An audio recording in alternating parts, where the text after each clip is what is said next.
I'm an angel. I kill firstborns while their mamas watch. I turn cities into salt. I even, when I feel like it, rip the souls from the girls, and from now till kingdom come, the only thing you can count on in your existence is never understanding why.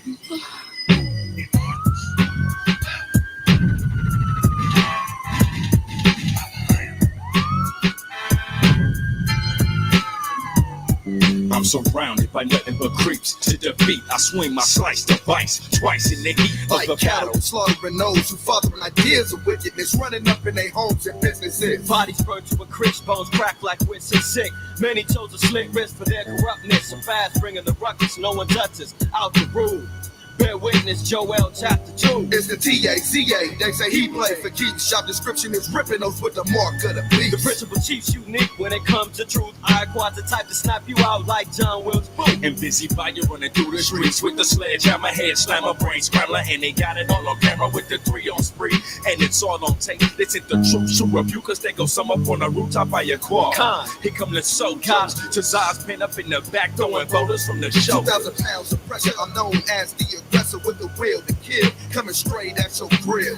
Now what the hell is this? I'm up against the wall with bloody hands and rows of teeth stuck up in my fist. Cause I aimed for the chest but missed. Took his whole head off like gorillas in the mist.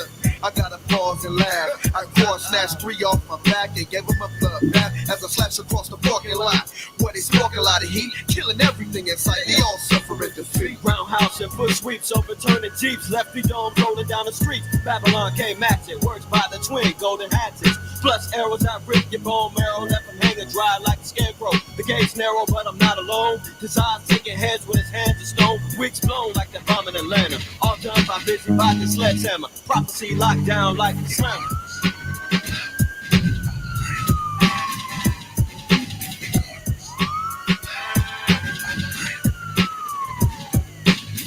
They shot me in my chest 6 times. It didn't even fade me, cause I'm a woman. I'm standing here watching my wound close up right before me. Now it's on the cracking like a 2x4. To the plate I step, checking next to the upper deck. With a hammer like Thor, we in this war. IQAhmath got gored with a sword, But it didn't phase him. Toss him to me, and then I let Tazar glaze him. Covered in mud, we taking slugs, it's amazing. Ripped out his spine and with his skull, and I grazed it. Passing to me. Well, fair enough. Cause I'm a blaze, I'm castrated, we hate them, decapitate them, hell raising, stainless steel blades, bullets is ricochet. I've been hitting close range from a hand grenade. let's take it to the next stage. I stand unfazed in these last Bullets days. place where we stomp through Hollywood like parades, leaving them skin hair like Sinead. I got the evil Jackson plus Esau, tossing them up, they falling down like seesaw. Cause I be wrong to the 3rd degree. They bringing everything they got, trying to serve me, impervious to pain, leaving them slain with leaking brains. I bite you with the hammer, about to bring the pain. And after everybody get left slain, there's 1,000 more troops, we gotta do the same. As they prepare to engage in war with the immortals, 200 million angels descend from spiritual portholes.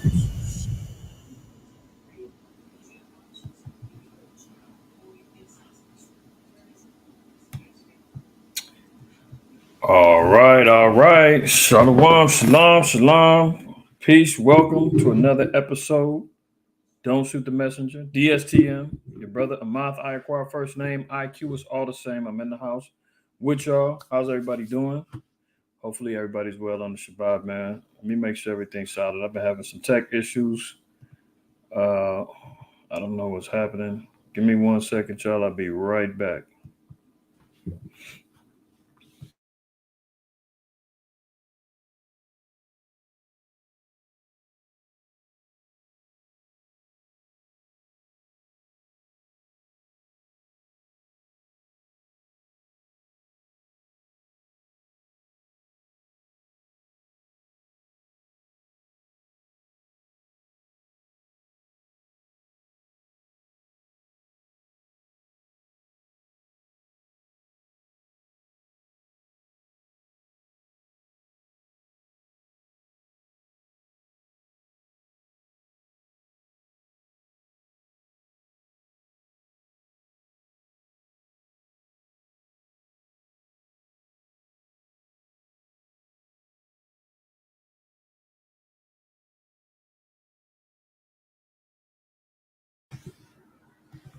All right, Shalom, Shalom, Shalom, Shabbat Shalom. What's up with y'all, man?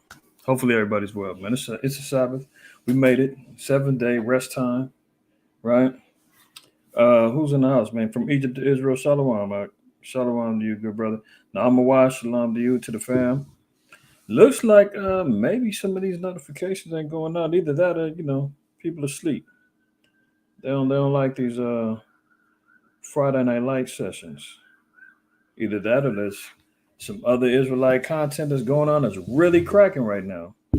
Either way, it's all good, all good. Welcome to everybody that's in right now and those that'll be joining as we continue on. Make sure that you wipe your feet when you come on in here, man. You come into the house, just show some respect, wipe them feet, hit the like button, let your brother know that you in the house, man. Let the algorithms know that you're in the house, man, and you are part of this transmission to disrupt the system. You feel me? You are part of this transmission to disrupt the system. Let the algorithms know, man. Fight back against YouTube, man, unless you're scared. I mean, if you're scared, church will be right around the corner in about 48 hours, man. You can go on over there. Otherwise, man, fight the power, as Public Enemy would say, man. Hit the like button, man. That's the only way we can do it. Yeah. No surprises there. I mean, I got the notification on my phone. But judging on how many people is in here right now, many people probably haven't gotten it. So, it is what it is. We just going to have to keep it pushing and keep it moving. You know what I mean? Give me 1 second.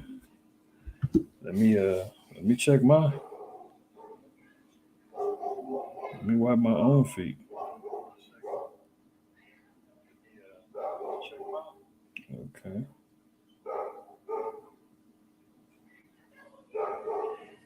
If I'm coming in clear and everything's all right now, I'm and Shaq, y'all hit the 7 for me. Put a 7 in the chat for me. Let me know everything's good. Oh, okay. I can hear myself. Sounds like it's all right. All right, cool. Good deal. Good deal. All right. From Egypt to Israel, the water. All right. Con. All right. So let's get started then. Y'all seen the titling. The media finally is coming out, man, admitting some truth. Shocker, right? But we already know what time it is when the so-called white man supposedly tells the truth.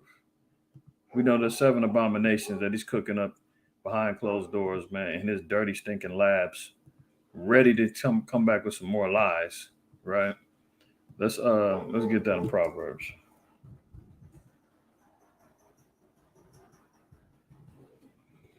Get that in Proverbs. He's finally admitting to the fact that Russia is actually winning the war and is being favored in this war that we've been saying all along. Shalom, Aladad. Blessed Sabbath to you, good brother. Welcome. Hey, let me know if you got notified, Aladad. If you got notified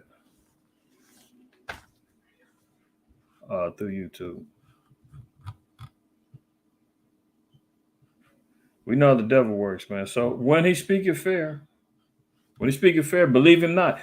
Even, as we continue and we talk about this whole issue with Target, that ended up happening with them. We covered it last week that they were doing special, had the LGBTQ plus HIV section, and they had tuck-friendly swimwear and garments for, confused kids that may be thinking about crossing up a little bit, doing the Allen Iverson crossover. You understand what I'm saying? And now, in fear of backlash, in the fashion of a Bud Light, they took some of these garments off of the racks, but thinking, oh, they finally got a little moral bone in their body, and maybe he's gonna, slow down and repent. No. We'll find out if he really did that or not, or what he's really up to and been up to, right? Proverbs 26:25. When he speaketh fair, believe him not, for there are 7 abominations in his heart, man. So, you can't even get a white man the benefit of the doubt, because if he tells the truth, know that he's got 7 abominations cooking up in his heart and in his mind, and he's going to let it out, man. That means the one truth that he says, 7 lies and abominable actions, he's got to make up for on the back end, man. It kills him to tell the truth. If he does, oh, best believe he's doubling down, tripling down 7 times over, going to make more abominable works effective in the earth. All right. Khan. Shalom, right? Shalom. You know, I'm not gonna ride the bandwagon, or not necessarily the bandwagon, man, but I'm not gonna ride the wave of last weekend's occurrence between 2 camps. Many of y'all already know. There's been plenty of content out there, man, where brothers have addressed the situation between IUIC and ISUPK. Everybody in their right minds knows that was out of order, undisciplined. Effective communication could have stopped all of that, you know. In times past, in our old congregation, we had a similar incident with IUIC, and we chopped it up, talked. The deacons came to our school, it all got worked out, and we came to a respective medium. That's what should have happened. But it just kind of shows you, man, the true vitriol and hate, man, that brothers are having with other brothers in the truth. Yahweh Shai says, man, if a man say he hate his brother and love the Most High, man, he's a liar. That's just the bottom line. I might be misquoting that, but in John 5, I said I wasn't gonna talk about it, man, because I don't want to just beat a dead horse. I think everybody knows and was kind of, even in the public and in the community of Israel was kind of ashamed at the situation. And both camps can have their own particular opinions about who was right, who was wrong. We didn't do nothing wrong. We was in the right, whatever. But I think the public discipline that brothers showed, or lack thereof, was kind of telling. And we know, I'm just get a couple of scriptures then. See, I said I wasn't gonna do it, but here I go rambling. So I got to say something. Just real quick. Let's go here. All right. So Hebrews 13 in verse 16. It says, but to do good and to communicate, forget not, for with such sacrifices the Most High is well pleased. So the Most High said even communication can be a sacrifice for many of us. Whether it be through your time, whether it be the fact that you don't like or don't get along with, or, have issues with your brother or your sister, whatever the case may be. If there's an opportunity to do good, as the scriptures say in Romans, if at all possible, live peaceably with all men, that's what needed to happen. But it only goes to show, man, that the deep embedded issues, man, that them brothers have with each other, man, only was shown publicly, to everybody. And it was really it was really shameful, man, that it ended up going there and getting physical. But those things happen, man. Yahweh Shai said he didn't come to bring peace but a sword. Everybody's not going to see the eye to eye until Yahweh Shai come back, man. So, the scriptures in Isaiah 56 tells us that. And if that's the case, man, just stay out of each other's way. Stay out of each other's way, man, and let Yahweh Shai bring the peace. Let it, everybody do their works, and it should be good, But the problem is when we see stuff like this. 1 John 4:20, if a man say, I love the Most High and hateth his brother, he is a liar. For he that loveth not his brother whom he hath seen, how can he love the Most High whom he hath not seen? Man? And that little foul stinking little preacher, man, that was out there filming, gloating about the whole situation, man. Israelites against Israelites. Ha ha. Only in Kansas City. Look at it. Just couldn't wait. And that's the acts of Satan, man. Satan is the accuser. So, of course, he was acting in this satanic little devilish spirit. Couldn't wait to record it. Couldn't wait to go, go live with it. Couldn't wait to, try to expose some disorder within our nation. It happens to every organization and whatnot. But that isn't a standard for our people in our nation, man. We got laws and commandments, man. Brothers got caught in the flesh. It is what it is. It happens. The fact of the matter is it could have been handled differently, absolutely. The deeper issue is what type of hate do these brothers have for each other, or vice versa? They may say they hate us, we don't hate them. Doesn't matter. That's kind of semantics. The actions and the ways that brothers handle themselves is that brothers wasn't moving in the spirit like they should have been. Everything that's going on in the earth, man, the carnal issues and the spirits that are prevailing within our nation, man, is troubling. But you know, that's why the Most High laid out the scenarios: a third and 2/3. You know, every man that say, you know, Lord, Lord, have I prophesied in your name? I healed and all that. And Yahweh said, man, depart from me. I never knew you. These are the type of things that we see. Where's that at in that? Give me 1 second. I forgot what that scripture is, but it's in the gospel. Yeah. You know, do I want Matthew? Let me see.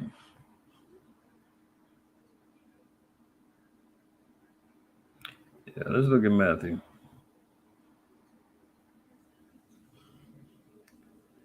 Matthew 7. And Yahweh forbid, man, if I ever get caught in a situation or you know, any of us be falling in this situation, man, you know, brothers got to repent, sisters got to repent ASAP. Matthew 7:20, it says, wherefore by their fruits ye shall know them. Not everyone that saith unto me, Lord, Lord, shall enter into the kingdom of heaven, but he that doeth the will of my Father which is in heaven. Many will say to me in that day, Lord, Lord, have we not prophesied in thy name, and in thy name have cast out devils, and in thy name done many wonderful works? These are individuals doing many wonderful works, boasting of their histories and when they started and who's the rebels and who left where and the history. Remember, these are people who got long-standing times in here that you know, did many wonderful works, man. That they got adoration of men and women throughout the world, and it could be any of us. But we know that this is an end-all, be-all. Verse 23. I'll read 22 again. Many will say to me in that day, Lord, Lord, have we not prophesied in thy name, and in thy name have cast out devils, and in thy name done many wonderful works? And then will I profess unto them, I never knew you. Depart from me, ye that work iniquity. That's the coldest blow that could be served up to any of us that's serving the Most High, man. We can fall at any particular moment in time. You don't want our works to be going in vain, man. So, you know, that was just a bad look for the nation, man. We got to chalk that one up to Satan, regroup, get better, do better, and continue on in the good fight of faith. And it just so ironically comes after I did a class about, you know, Hebrew Israelites being a cult. And you see the cult-like behavior happen right after that. But I said towards the end of that lesson, man, and it happens within the Israelite community as well. And lo and behold, through the spirit and the power of the Most High Yahweh Shai, an example was shown. I mean, you hear men talking about how they'll die for their leader and all kind of madness. Yahweh Shai said that it's okay to die for a man. You know, the scriptures say, greater love have no man than this, that he laid down his life for his friend. But the way that you hear this being projected, you know, it sounds a little like man worship to me. I could be wrong. Maybe brother didn't mean it that way. I don't know. But we know that there can be error in men when they speaking on those terms. So, you know, it is what it is, man. I just want to, you know, relay that. Absolutely. Absolutely. You know, like the scripture say, man, the things that are done aforetime were done for our learning. You know, hopefully them brothers, man, learn that lesson, carry themselves as the great men that they are supposed to be in the scriptures, you know. But sometimes you got brothers that's still moving in the flesh, man, and ain't got their ish together. You dig what I'm saying? So that's my long and short on that little subject matter. So just in the event that anybody says, man, they didn't speak, he didn't address that. It's been addressed. Brothers got other camps doing 3 and 4 hour classes on the whole subject matter. So if you want a long diatribe about it, go there. But I'm gonna give you the short and sweet, the bottom line, and I think everybody gets the picture by now. All right. So let's get to these current events, man. Let's get to it. Hopefully everybody's wiped their feet when they came on in here, man. But it's time to get right to the business at hand. All right. Let me make sure. Is this thing showing? Is this thing on? Let me know. Is this thing on? Let me know.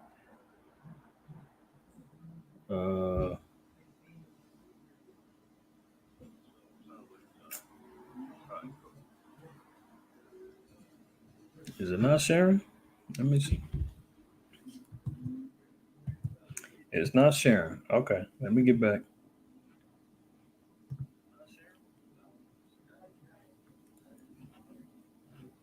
Let's go this route.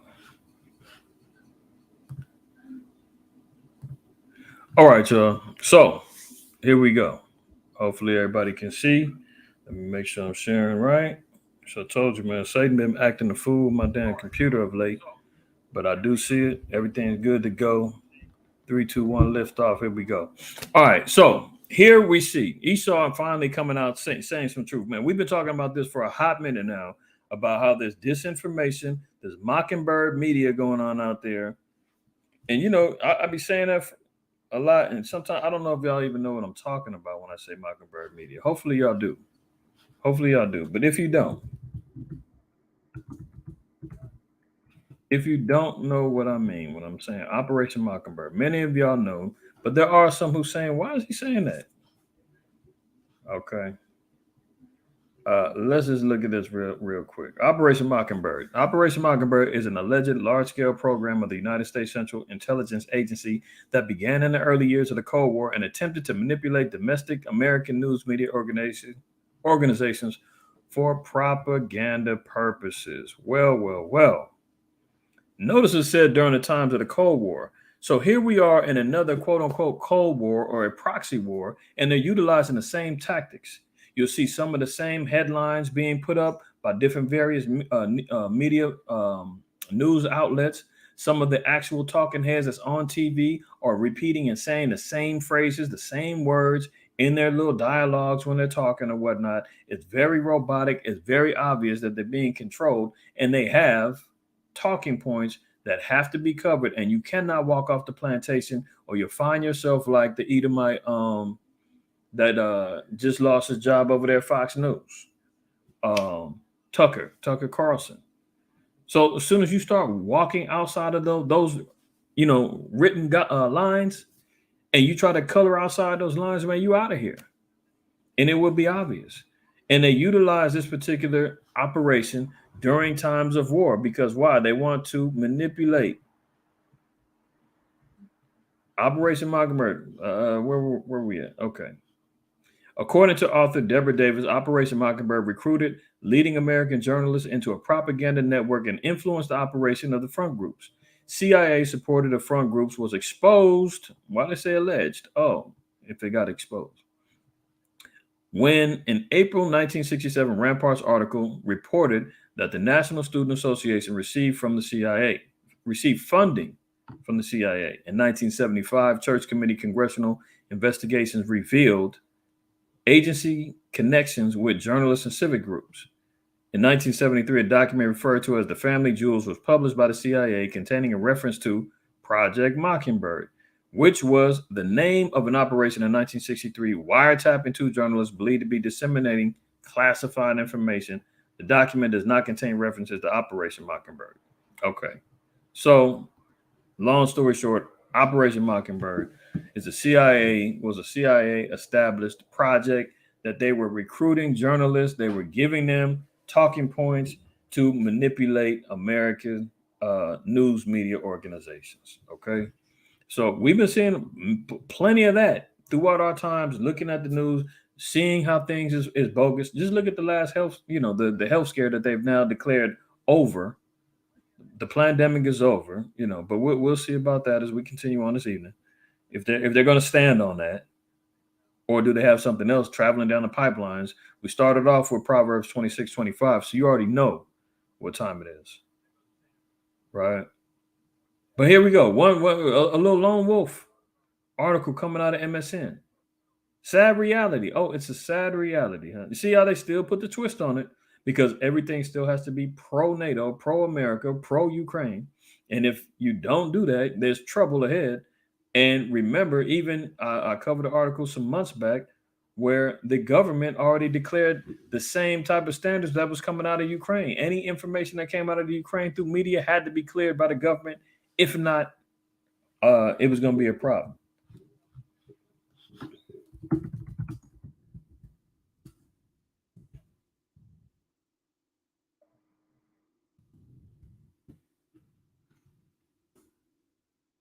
Just in case we forgot, this was December. I said a couple months ago. Man, time is flying. That was like 6 months ago, 5 months ago.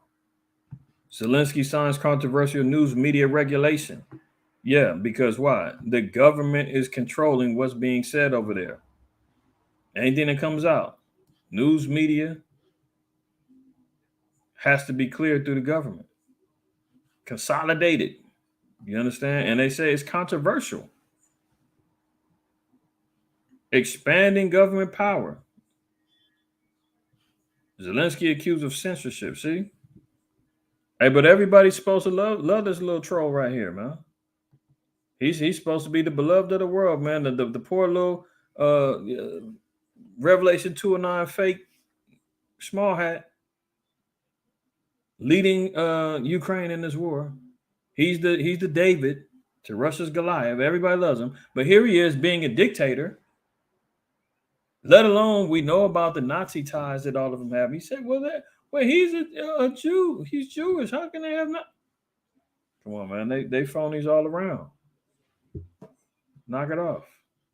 Zelensky signs controversial law into expanding government power to regulate the media. Enough said.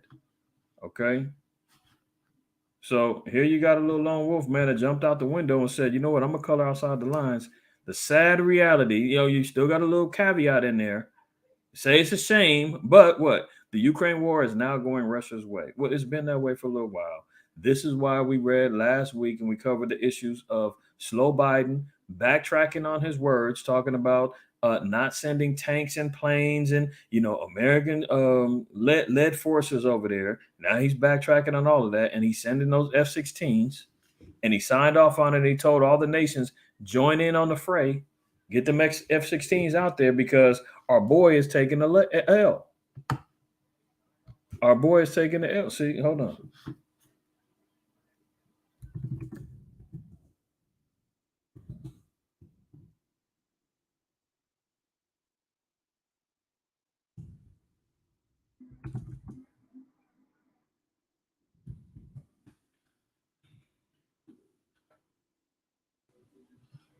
See, look at it. $2 billion for 10 aircraft. Pentagon looks to allies to fund Ukraine's F-16s. So America even goes and says, well, you know what? We'll send you money so that you can send your F-16s out there. That's how they do their dirty work. That's what you call proxy. America will sit back and say, it's not us. But meanwhile, you out here paying. I mean, look, how many times do you see mafia and kingpin bosses and drug bosses or whatnot sending out hitters to carry out missions, paying people off to go out there and carry out for a murder? Are they not swept up in that RICO? Are they not the ones who initiated the whole murder call? What America is doing the same thing, man. They paying these other nations to go out there and carry out wars and ship over their weapons and their artilleries to Ukraine to help fight the war. Let alone they are still sliding in their own little troops over there to help fight. See, military.com said $2 billion for 10 aircrafts. Pentagon looks to allies to fund Ukraine's F-16 training. So here they are funding these other nations to send their F-16s on over there. Slow Biden said, hey, it's a go. Here you go. F-16 fighters, Biden to let. This is how you know America runs every damn thing. This is Grand Central Station for all wickedness. The great whore is right here. Biden is letting The Allies supply warplanes. I mean, why do they not have autonomy as their own nations to make their own decisions? They can't, because they're all in control of the beast system written by the great whore America, and Biden is in the cockpit. He tells you what you can and can't do, what these other nations can and can't do. He's letting them. So other nations have joined in on this. This is why you're seeing the war getting turned up a little bit. This is why it could take a turn for even more escalation, because it's openly admitted now Ukraine is losing. So now what? They're stepping up their game. And we know from last week's episode, Putin's military is saying this is a bad move by the U.S. If they go send these and fund these F-16s, and they get these F-16s in the air to where they start shooting missiles and bombing, all hell's gonna break loose, man, and they're gonna do what they got to do. Read between the lines. And whether they bluffing, whether it's real, I think at this particular point and how things are moving in the spirit, you can't take it as a bluff. The scriptures even tell us, be not ignorant of any matter, small or great.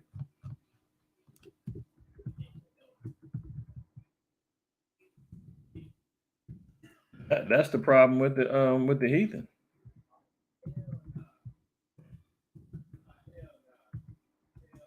Why? There we go. Sirach 5:15. Be not ignorant of anything in a great matter or small. So we can't afford to just assume and say, oh, he's bluffing. Oh, that ain't happening. Or whatever, If we analyze and seeing how things are moving in the spirit, man, it's only par for the course that things do get worse and do escalate.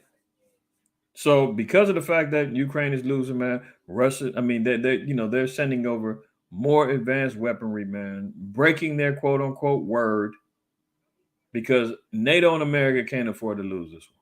This is why it can escalate into a greater cause for concern when it comes down to nukes, so forth and so on. But that's prophesied, man. At some point in time, somebody's got to push the panic button. It's going to happen. Thus saith the Lord. All right. From almost the opening days of Russia-Ukraine war, a running theme among Western analysts has been that the Russian military has badly underperformed and the Ukrainian armed forces constantly exceeded expectations. So that's been the word. Oh, Russia's over there fumbling the ball. Ukraine is fighting an extraordinary war, man. They're exceeding expectations of everybody, man. David is whipping on Goliath. Few seem to have noticed, however, that the pendulum on the battlefield has shifted. Recent evidence indicates the Russian side has made tactical and operational improvements that are having an impact on the ground in Ukraine. Washington policymakers need to update their understanding of the current trajectory of the war to ensure the U.S. is not caught off guard by battlefield events and that our interests don't suffer as a result. Did you hear that? Why are they treating this like that's America, like Ukraine is America over there? Because this is their war. They're talking about it's Putin's war. No, apparently this is America's war. Washington policymakers need to update their understanding of the current trajectory of the war to ensure the U.S. is not caught off guard by battlefield events. See, there's no shortage of legitimate evidence to support the contention that throughout the 2022, the Russian side performed much worse than expected, and that Ukraine performed better than anticipated. Russia's initial battle plan was flawed at the strategic, operational, and tactical levels. Well, all that has changed now. Believe that if you want to. They were fumbling early, and now they're picking up steam. But whatever the case may be, the word is out now. Russia's on the move. So that means that NATO, America, they've got a counter. So let's see what that happens. I mean, what that brings within these summer months. Anti-Putin Russians say they launched a cross-border attack from Ukraine. Here's what we know.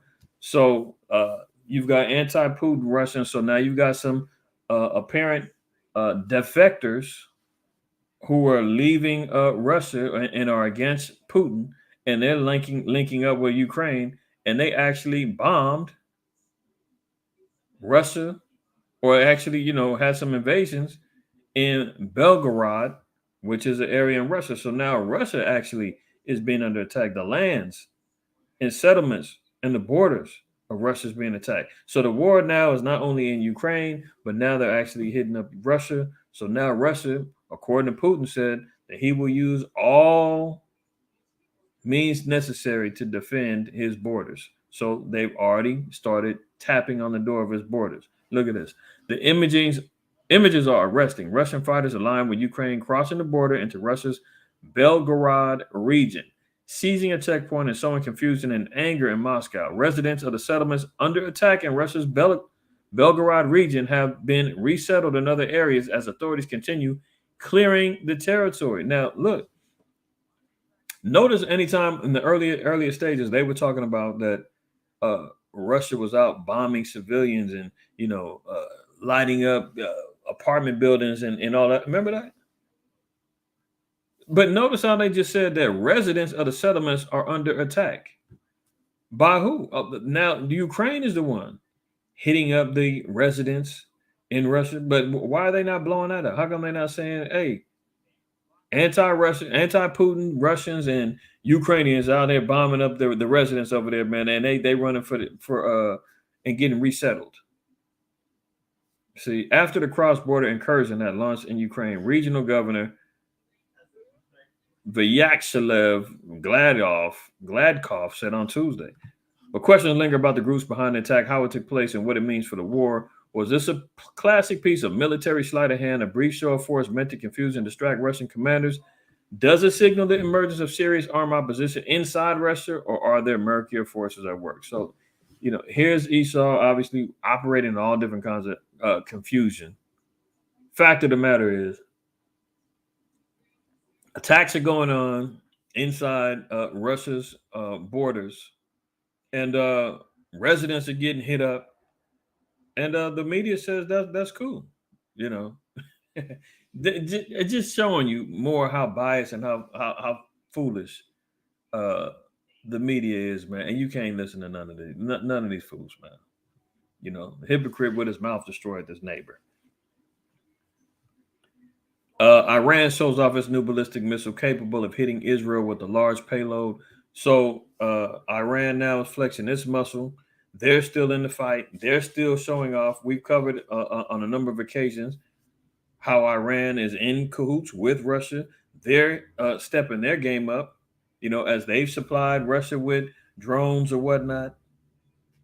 They're at war, because now they're willing to go to war with Israel, their main adversary, knowing that who's got their back? Russia's got their back. And this has been the fear of Israel and all of them for a while. This is why they had sanctions and shut down the nuclear power and all of that of Iran for years. And they broke them sanctions of recent and said, man, over the last, I think, year or two. And they said, man, the hell with that. We're trying to line up with this BRICS economy. You can sanction us if you want to. We're openly confessing that we're riding with Russia. And we're going to start getting our nukes together. I covered some months back. They said that they can make a nuke in it within a year. And then they slimmed that down to I think they said 12 weeks or 3 months or something like that. So now that that's understood, Israel now is on a high alert.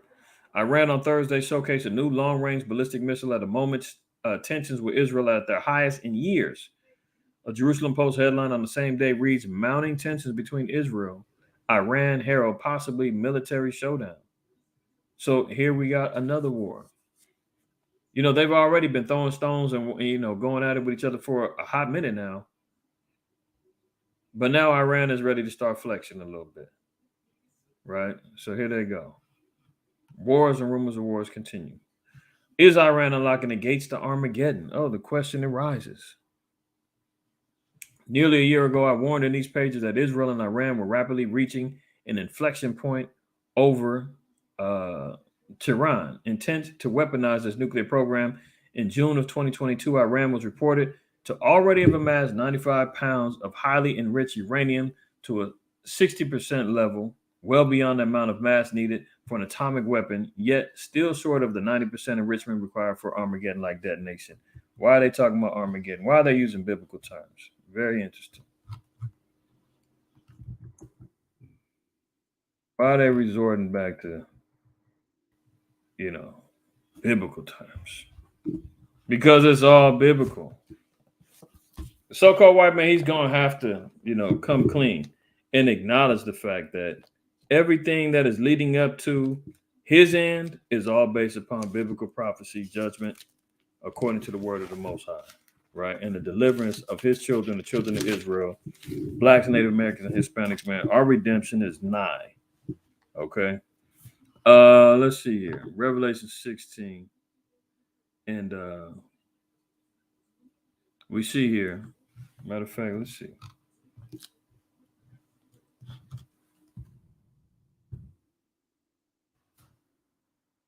Let's see here. So, we've seen this before. Many of y'all have looked this up. Revelation 16:12 says, and the sixth angel poured out his vial upon the great river Euphrates.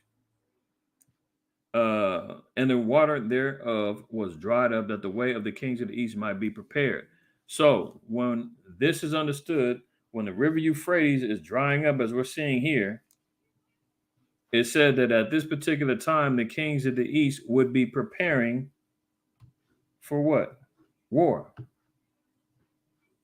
The kings of the east might be prepared. So the kings of the east. Let me open up another.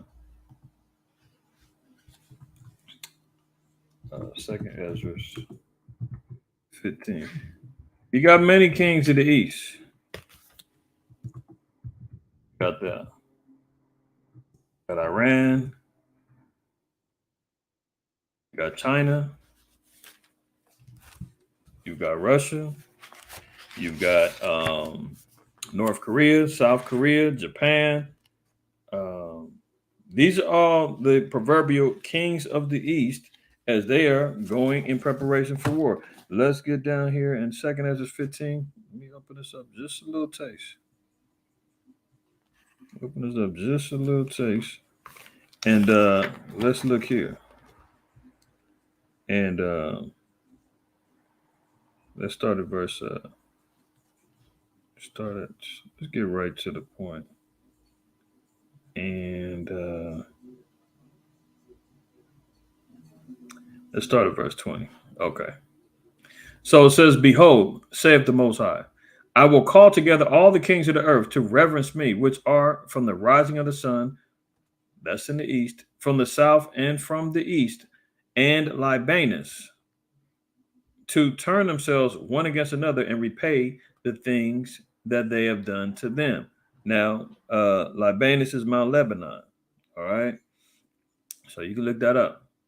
Now, verse 21, it says, like as they do yet this day unto my chosen, so will I do also in recompense in their bosom. Thus saith the Most High Yahweh. So what's going to happen is a recompense, vengeance.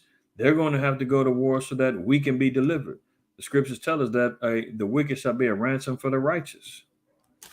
Without the shedding of blood, there can be no remission of sins, right? I guess I'm about to get that one too. Hold on, I'm gonna go back.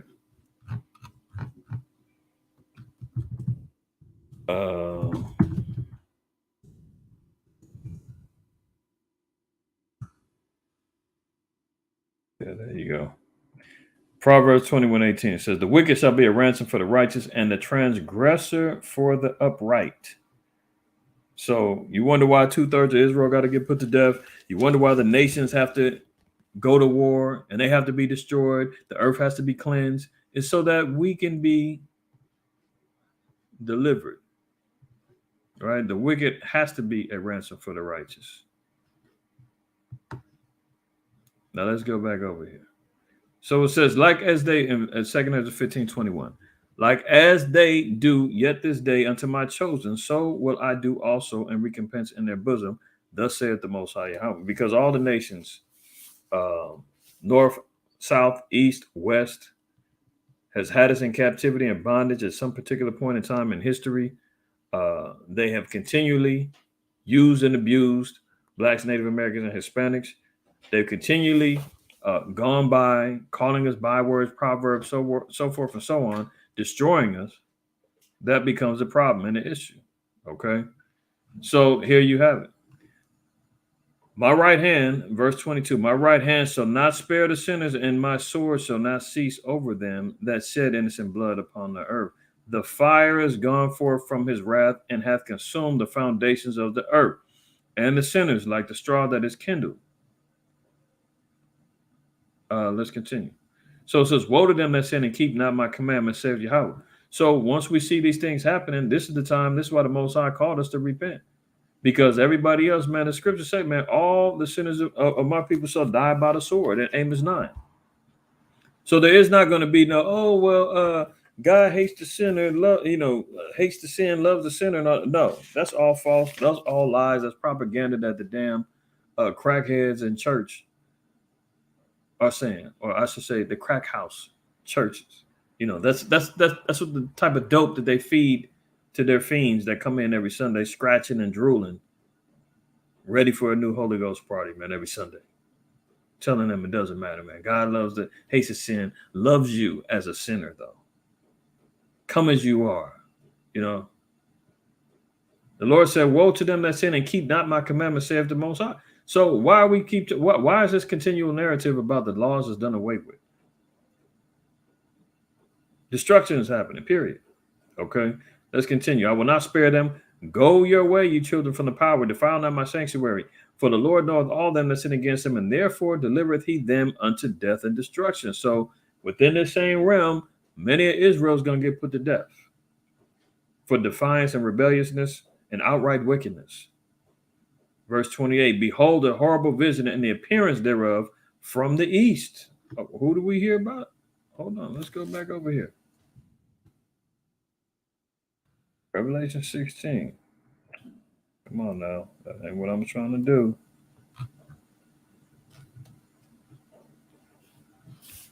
Revelation 16 and 12 says what? And the sixth angel poured out his vial upon the great river Euphrates, and the water thereof was dried up, that the way of the kings of the east might be prepared. Now let's go back to 2 Ezra 15. Behold an horrible vision and the appearance thereof from the east, where the nations of the dragons of Arabia shall come out with many chariots. So this is why we've heard and seen the conglomeration and the peace talks that's now came out between Iran, Syria, and who was the other one? Saudi Arabia. All of them now have created a peace treaty. They're all getting together now. So the dragons of Arabia shall come out with many chariots, and the multitude of them shall be carried as the wind of the earth. So they're going to be carrying out warfare. They're going to be spreading out. And it says they're coming with many chariots. So they're going to be coming with their arm, they're coming with the their military might. Be it with the drones, planes, tanks, so forth and so on. Right? That all they which hear them may fear and tremble. Also the Carmanians, raging in wrath, shall go forth as the wild boars. And I've covered this before. The Carmanians are the Iranians. That's Iran. Okay. Also the Carmanians. If you don't believe me, just look it up. Look about the history of the Carmanians or the history of Iran. They will coincide with the Carmanians. It says, also the Carmanians raging in wrath shall go forth as the wild boars of the wood, and with great power shall they come and join battle with them, and shall waste the portion of the land of the Assyrians. See? And then shall the dragons have the upper hand, remembering their nature, and they shall turn themselves, conspiring together in great power to persecute them. Right? So it said conspiring together. So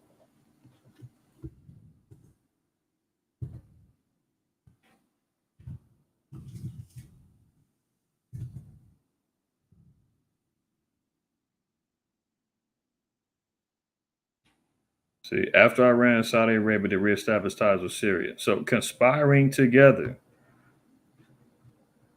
We covered this as well, but we see this prophetically happening all the way down here. And it says they're going to waste the land, portion of the land of Syria. So Syria in the Middle East is going to experience destruction, war, because why?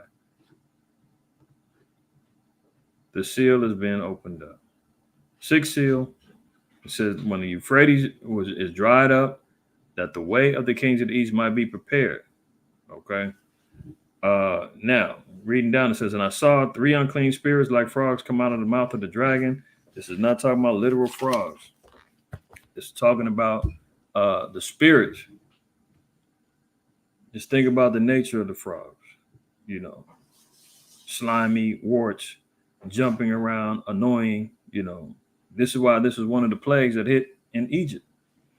So these are particular spirits of abominations and uncleanness that's going to come from the mouth of the dragon, coming out of America, coming out the beast, out the mouth of the beast, and out the mouth of the false prophet, which is Esau. Reading on, it says, for they are the spirits of devils working miracles. So you're going to see these technological advances. You see them coming out talking about, oh, Neuralink now. Oh, you know, electric cars. You got all of the technology, the AI, the chat GPTs, everything else that has the whole world in awe. Deep fakes, voice over technology, everything that he's got going on, working these particular miracles. But it said these are all spirits of devils, which go forth unto the kings of the earth and unto the whole world to gather them to the battle of that great day of the power almighty. Reading on, it says, behold, I come as a thief. Blessed is he that watcheth and keepeth his garments, lest he walk naked, and they see his shame. So the garments is based on the commandments. It says, blessed is he that is watching. Didn't Yahweh say, watch and pray? Blessed is he that watcheth and keepeth his garments, lest he walk naked, and they see his shame. Verse 16, and he gathered them together into a place called in the Hebrew tongue Armageddon.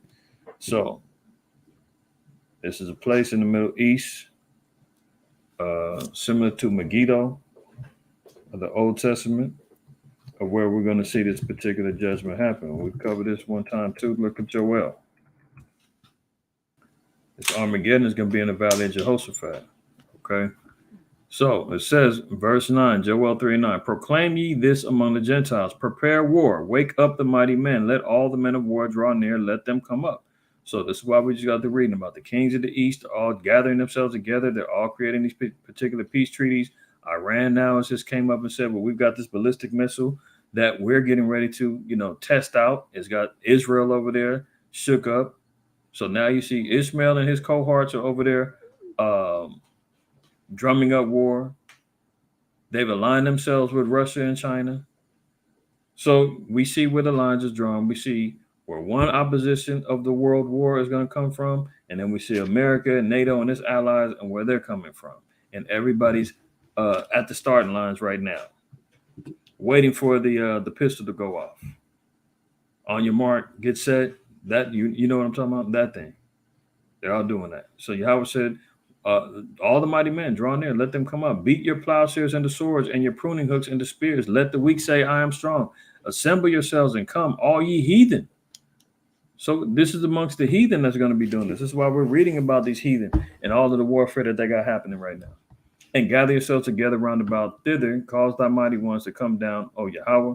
Let the heathen be awakened and come up to the valley of Jehoshaphat, for there will I sit to judge all the heathen round about.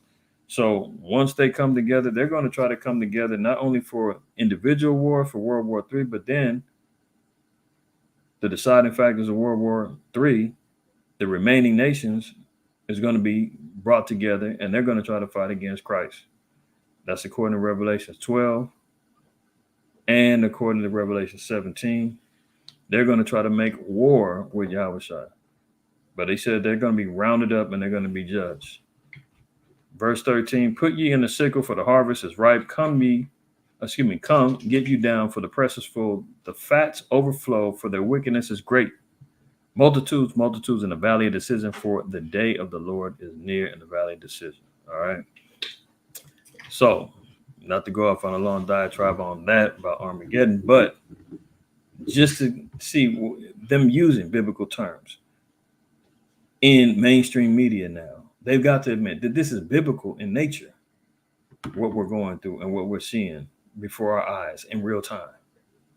Okay.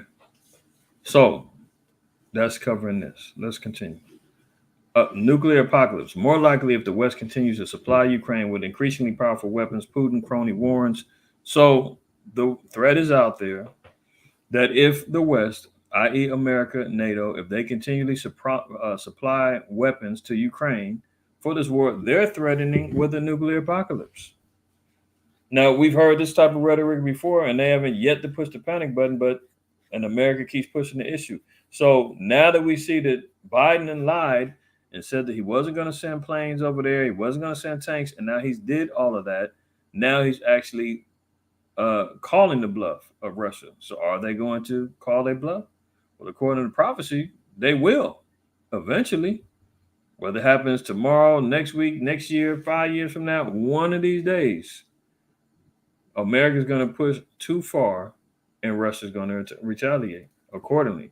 And they said that they're retaliating with nukes. They're not retaliating no other way because their livelihood, their stronghold on the world is being threatened by America, NATO, and the rest of their allies.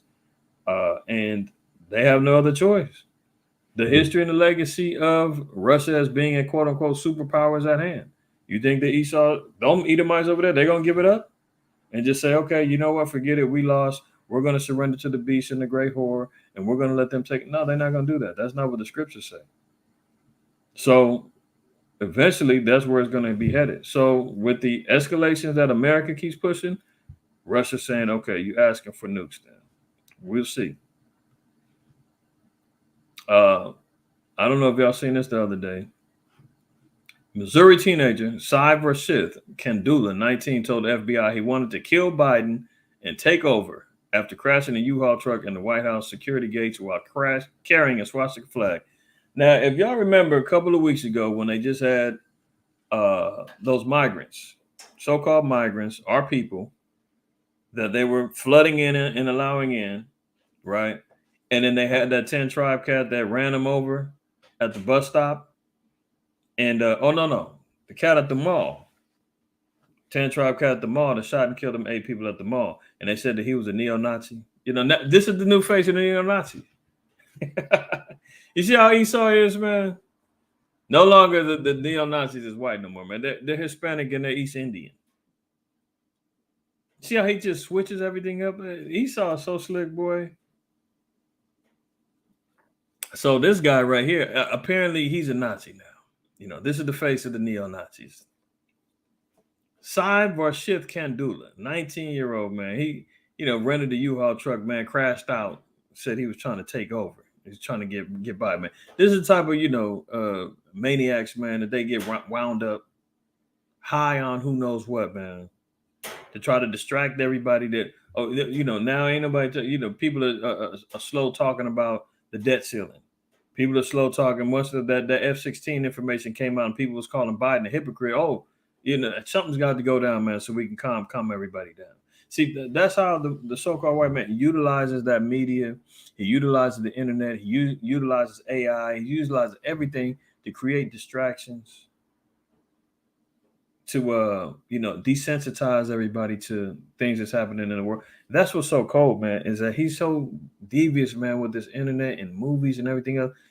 He desensitizes us so bad that when you see real evil and you see stuff going on, man, people just kind of brush it off like, oh, that's going on. Oh, well, yeah, that's bad. But anyway, where's the weed? Where's the pills at? Where's the party at? You dig what I'm saying? I don't care about that. I got to get my money. And all hell's breaking loose and the walls is caving in and crashing in on the structures of modern day Babylon. And they just don't care until one of the damn boulders from the walls slump up upside the head. But because they've been desensitized by sex, drugs, violence on the TV shows and in the movies and so forth and so on, if it ain't that, the youngsters out here and even middle, latter ages, they're caught up in anime worlds, So he's got so many damn devices that's out there, man. It's got our people so distracted that when you bringing them real stuff, man, they just so desensitized and don't even recognize that evil is in front of them. Because they're so inundated with it, 9 times out of 10, locked in on the phones. They ain't on the phones. They are watching on TV, on the tablets, on the computer, constantly locked into these devices. And what do? They keep flooding us with it, keep flooding us. So you see a little maniac like this, man, they throw him out there just to be a quick little distraction from other things that's already been prevalent and happening in the earth.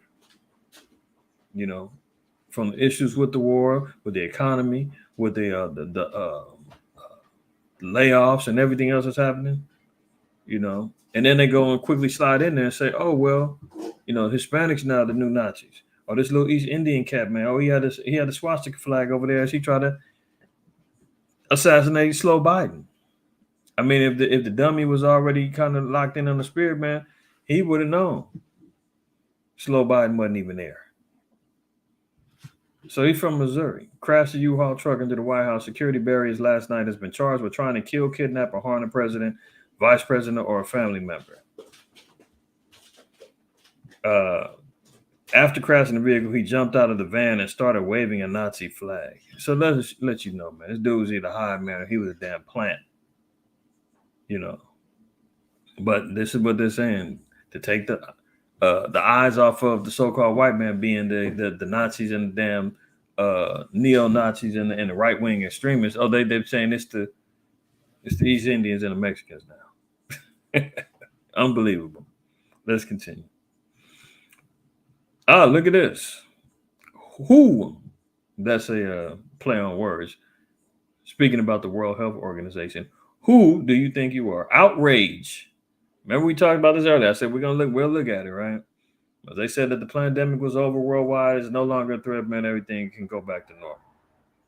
And you know what's so interesting about that is, I guess I can speak on it. My job, right? I work in the healthcare industry. And my job, there's guidelines that's been followed that are allowing, you know, authorizations and symptoms that's related to the DVOC 91 and all the other stuff, but they were catering to those things and giving not necessarily free passes, but it was kind of like didn't matter how long it took. You typically let me just try to make it simple. In the claims field, when you're doing medical claims or insurance claims or whatever, if you got a contract with the insurance company, you have time limits that you can submit your claims in on. So let's say, for instance, a particular provider has 90 days to submit all their claims in. If it comes in late after that, it can be denied for untimely. You took too long to send us your claim to get paid. That's your fault. When it came down to this issue right here, they waived that. They said you can submit them in anytime. Doesn't matter. It could be a year or two ago. You treated somebody and had to do a little examination, or you poked them up or whatever. Send it in. Doesn't matter. We'll honor it. We'll pay you. Oh, they didn't. You know, you didn't get prior authorization for the visit. It doesn't matter. Don't worry about it. We'll cover everything. So this little pandemic, man, it was getting catered to like crazy. This year, it was already being discussed about when that guideline was going to be over. Lo and behold, they were saying, and I'm on the inside, oh, in May. And I'm saying, how do they know when this pandemic is going to be over? When it's going to be declared over? Yeah, around May, we're going to change the guidelines, and that's going to be out of here. We're getting back to normal, blah, blah, blah, blah, blah. Now, if this is a pandemic that just randomly is all over, but how can you declare an end to it well in advance? Months in advance, you already know when we're going to call it quits, or when the WHO and everybody else are going to say, oh, okay. Are you saying that the damage has been done? You already know, you know, you got the body counts that you was looking for. I mean, what was it? Let me. Hopefully y'all understand where I'm coming from. They pre-predicted and prophesied when it's going to be over. And very interesting enough, I got the word a few months ago that it was going to end in May. And sure enough, they did it. And now they're saying, oh, hold on. We got something else we're trying to do. Look at this. Who do you think you are? Outrage over unprecedented land grab that could see the World Health Organization force Britain, the US, and Australia into lockdowns in future pandemics. The WHO could order governments to impose rules in future disease outbreaks. Oh, so they already know that there's going to be future outbreaks. We've heard Slow Biden say it. We've heard Jen Psaki say it. Oh, there's going to be another one. Oh, we've heard Bill Gates say it. All of them saying more is coming. So what was the one we just dealt with for the last 3 years, damn near? A beta test. Or they just want to see, let me leave it alone. Let me leave it alone. But y'all already know, man. Y'all very smart, man. You're moving in the spirit. You've been riding with me for a hot minute, man. You know where this thing is. But see, they've already lined up the next situation, and the WHO has already declared authority to lock down in the event. And look at this. They already got the new ones lined up. Number one, now you got the Crimean Congo hemorrhagic fever, Ebola, or Marburg. No, they've been talking about that Marburg for a hot minute. Remember that? Lassa fever, Middle East respiratory syndrome, severe acute respiratory syndrome, or SARS, Nipah and pentaviral diseases, Rift Valley, River, Zika, as yet unknown disease X. Look at that. And as yet unknown, quote, disease X. What is that? What is that they've got locked up? I mean, hey, if y'all remember, and did y'all see what's the name? Contagion, that movie Contagion. Let me see. Hold on. Let me check the chat, man. I ain't checked in with y'all in a hot second. Did y'all see Contagion? Have you seen Contagion? I know all of that. I know they almost got me. They almost got me. I almost got sucked in, man. I gotta be careful. If you seen Contagion, man, put a 7 in the chat. And I'm gonna remind y'all about a scene in there. Remind y'all about a scene in there. Who I missed that's in the house, man? Naftali, shalom, right? Shabbat shalom. Smiley Judah in the house. Shalom to you, right? Hezekiah, shalom. Malik the ambassador, shalom, right? Shabbat shalom to the fam, man. Good to see y'all up in here. Okay, so we've seen a couple of y'all have seen it. Notice that you remember in the end scene when they had a grip on the virus, what they do? Bottled it up, dropped it in the cryogenic freezer, saving it for later. Now you would think if you had something like that, destroy that thing. But no. We might need this later.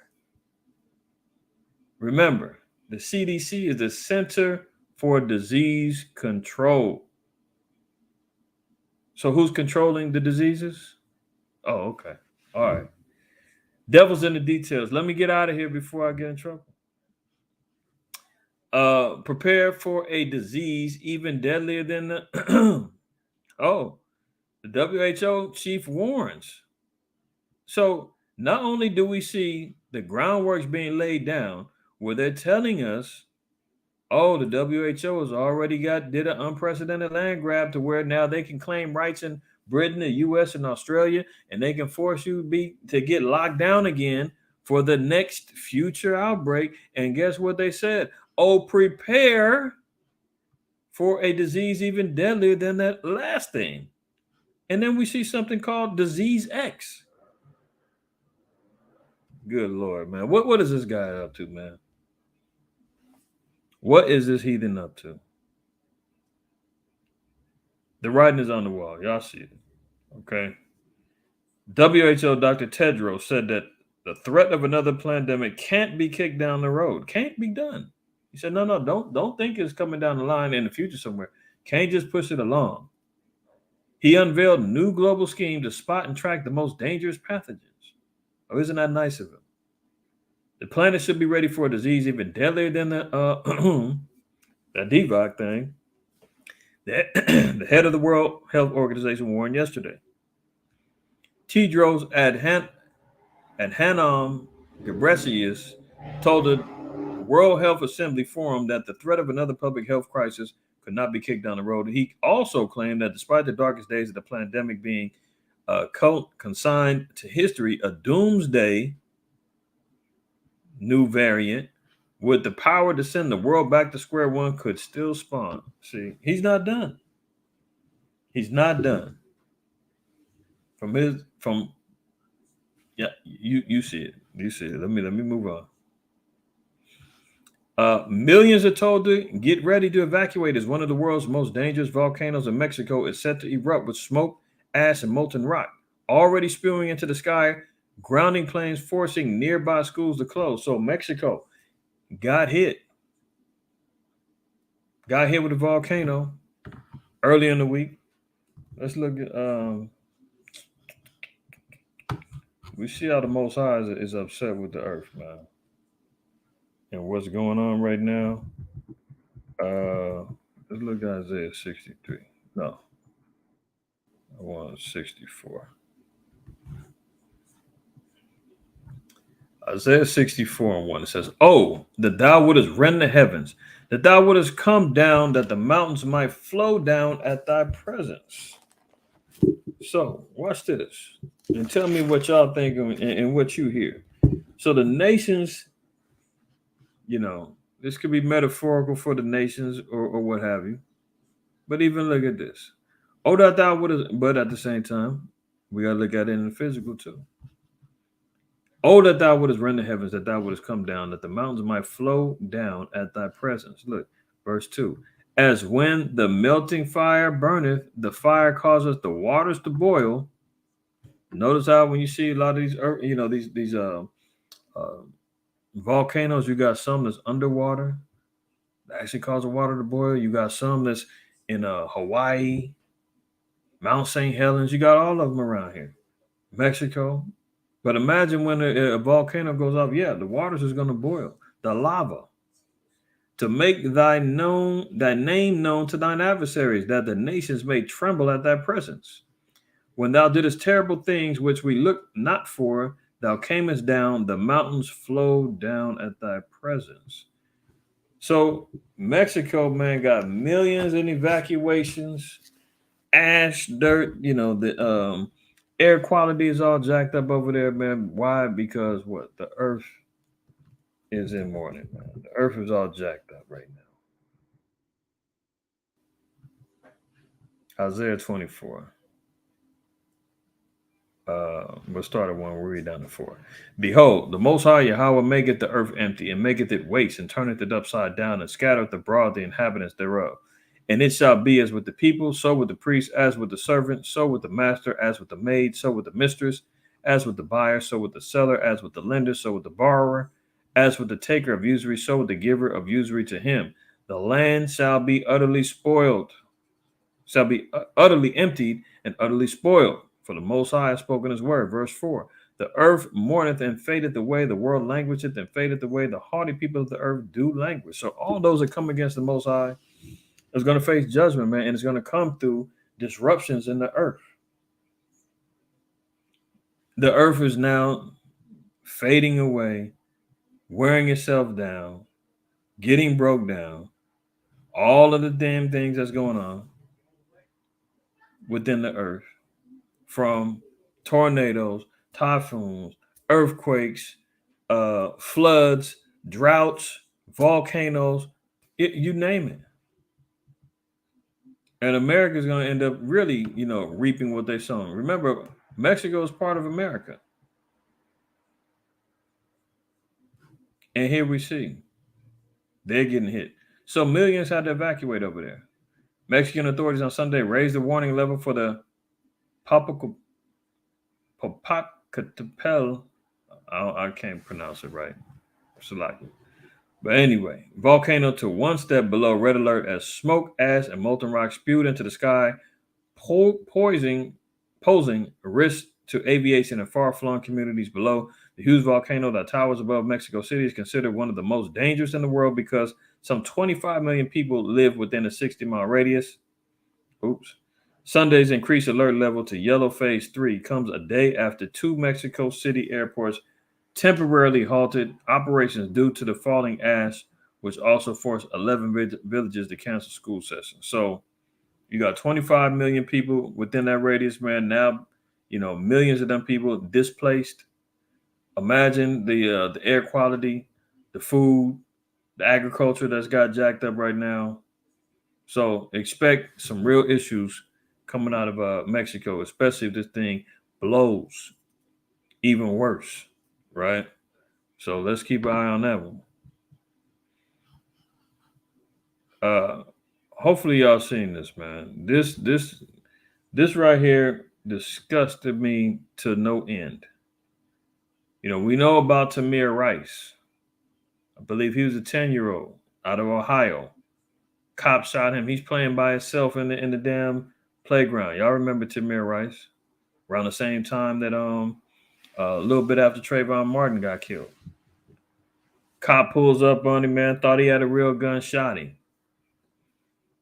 This little young cat, man, 11 out of Mississippi. Another problem out of Mississippi, man. What's going on in the damn MI crooked letter I state down there, man? Look at this.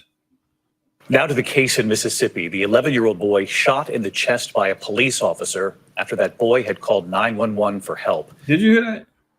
He called 911 for help, man. This is why you can't trust these damn bastards, man. You calling for help, man, here they come. To damn kill you. I mean, it's unbelievable. We're going to get to the story in a minute, man. But there's a little domestic violence issue happening between his mama and her ex-boyfriend. Ex-boyfriend pop up to the crib. He's wilding out. They getting into I don't know if it's an argument or a physical altercation or whatever. Nonetheless, the 11-year-old man calls the police.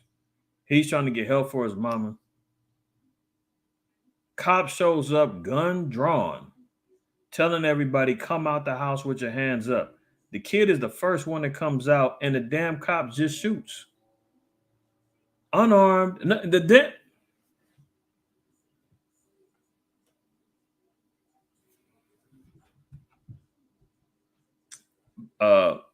Lamentation 4:17. As for us, our eyes as yet failed for our vain help. You understand that? Vain help.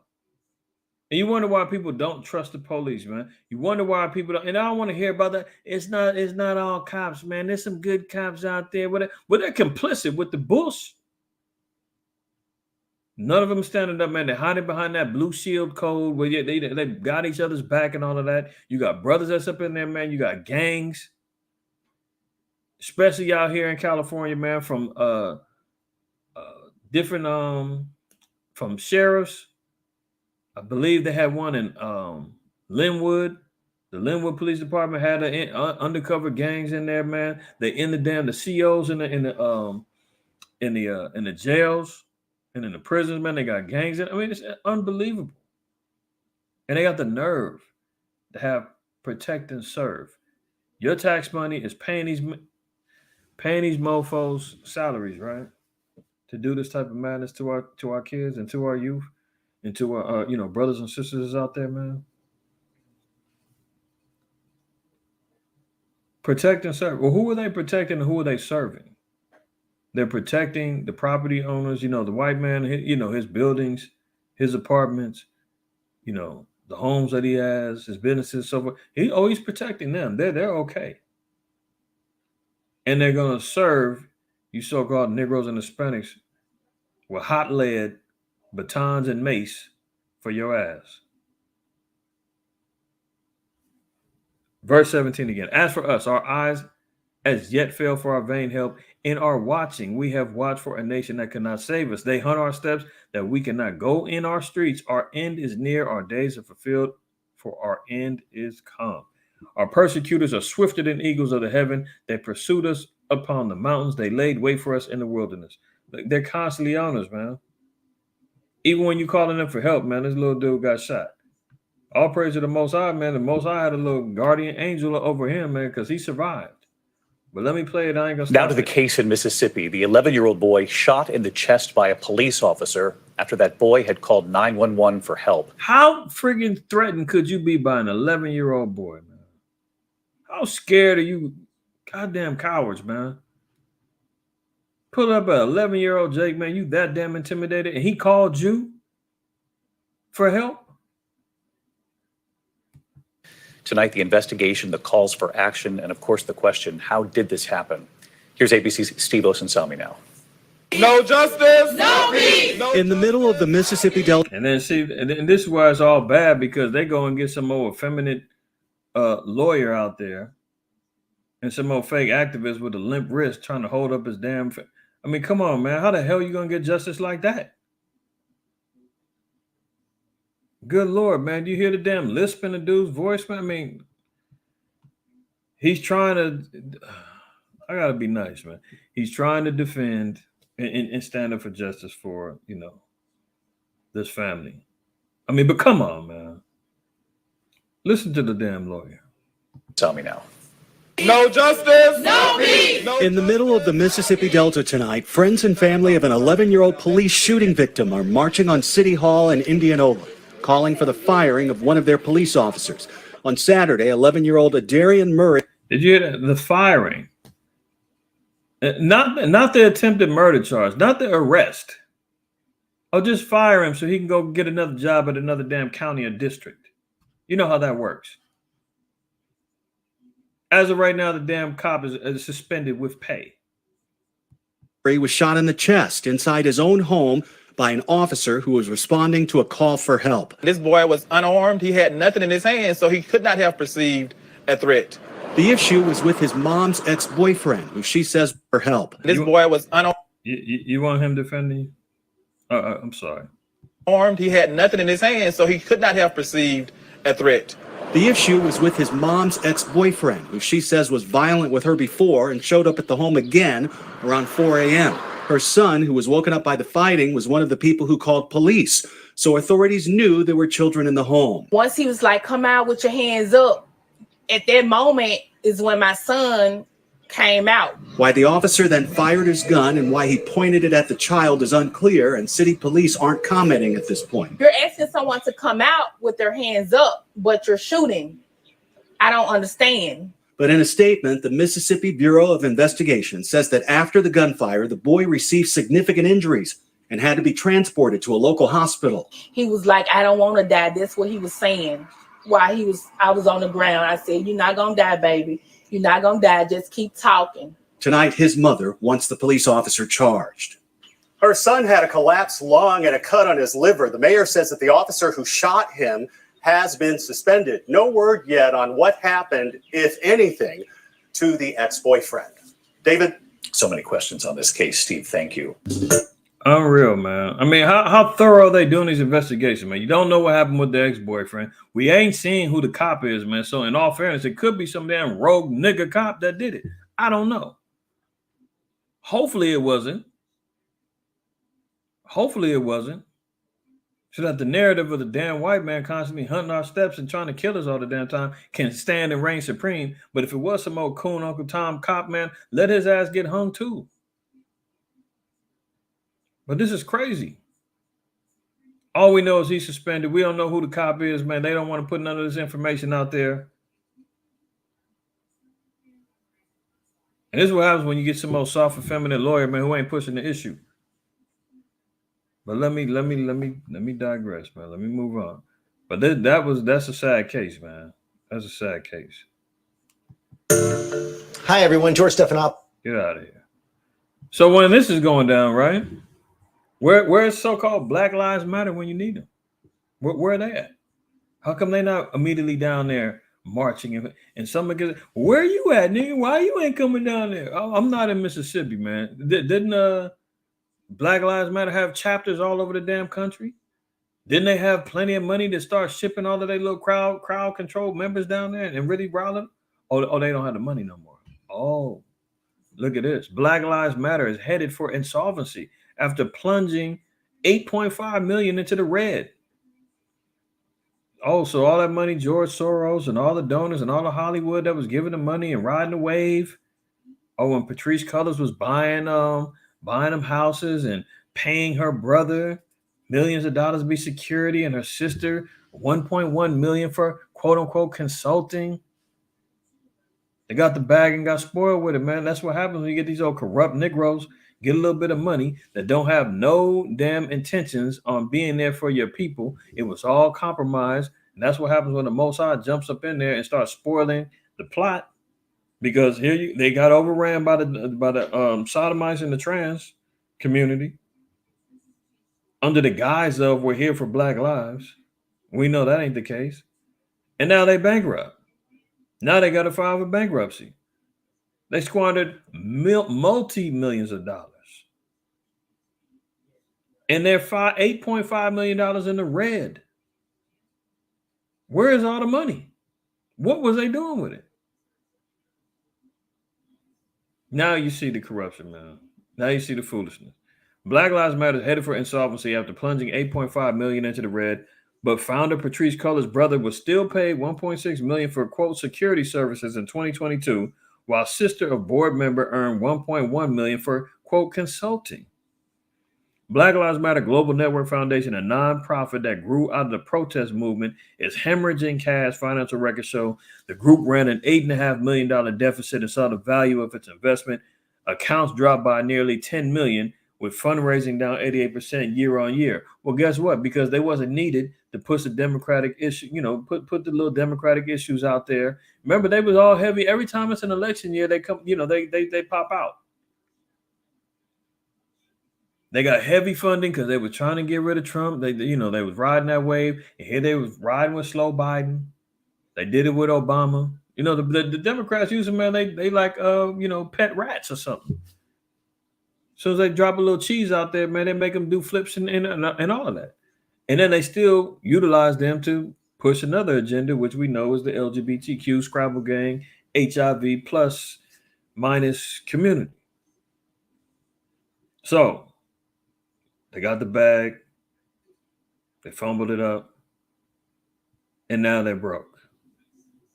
Despite the financial woes, the organization still paid relatives of the founder and of a board member hundreds of thousands of dollars for their services. Isn't that nice?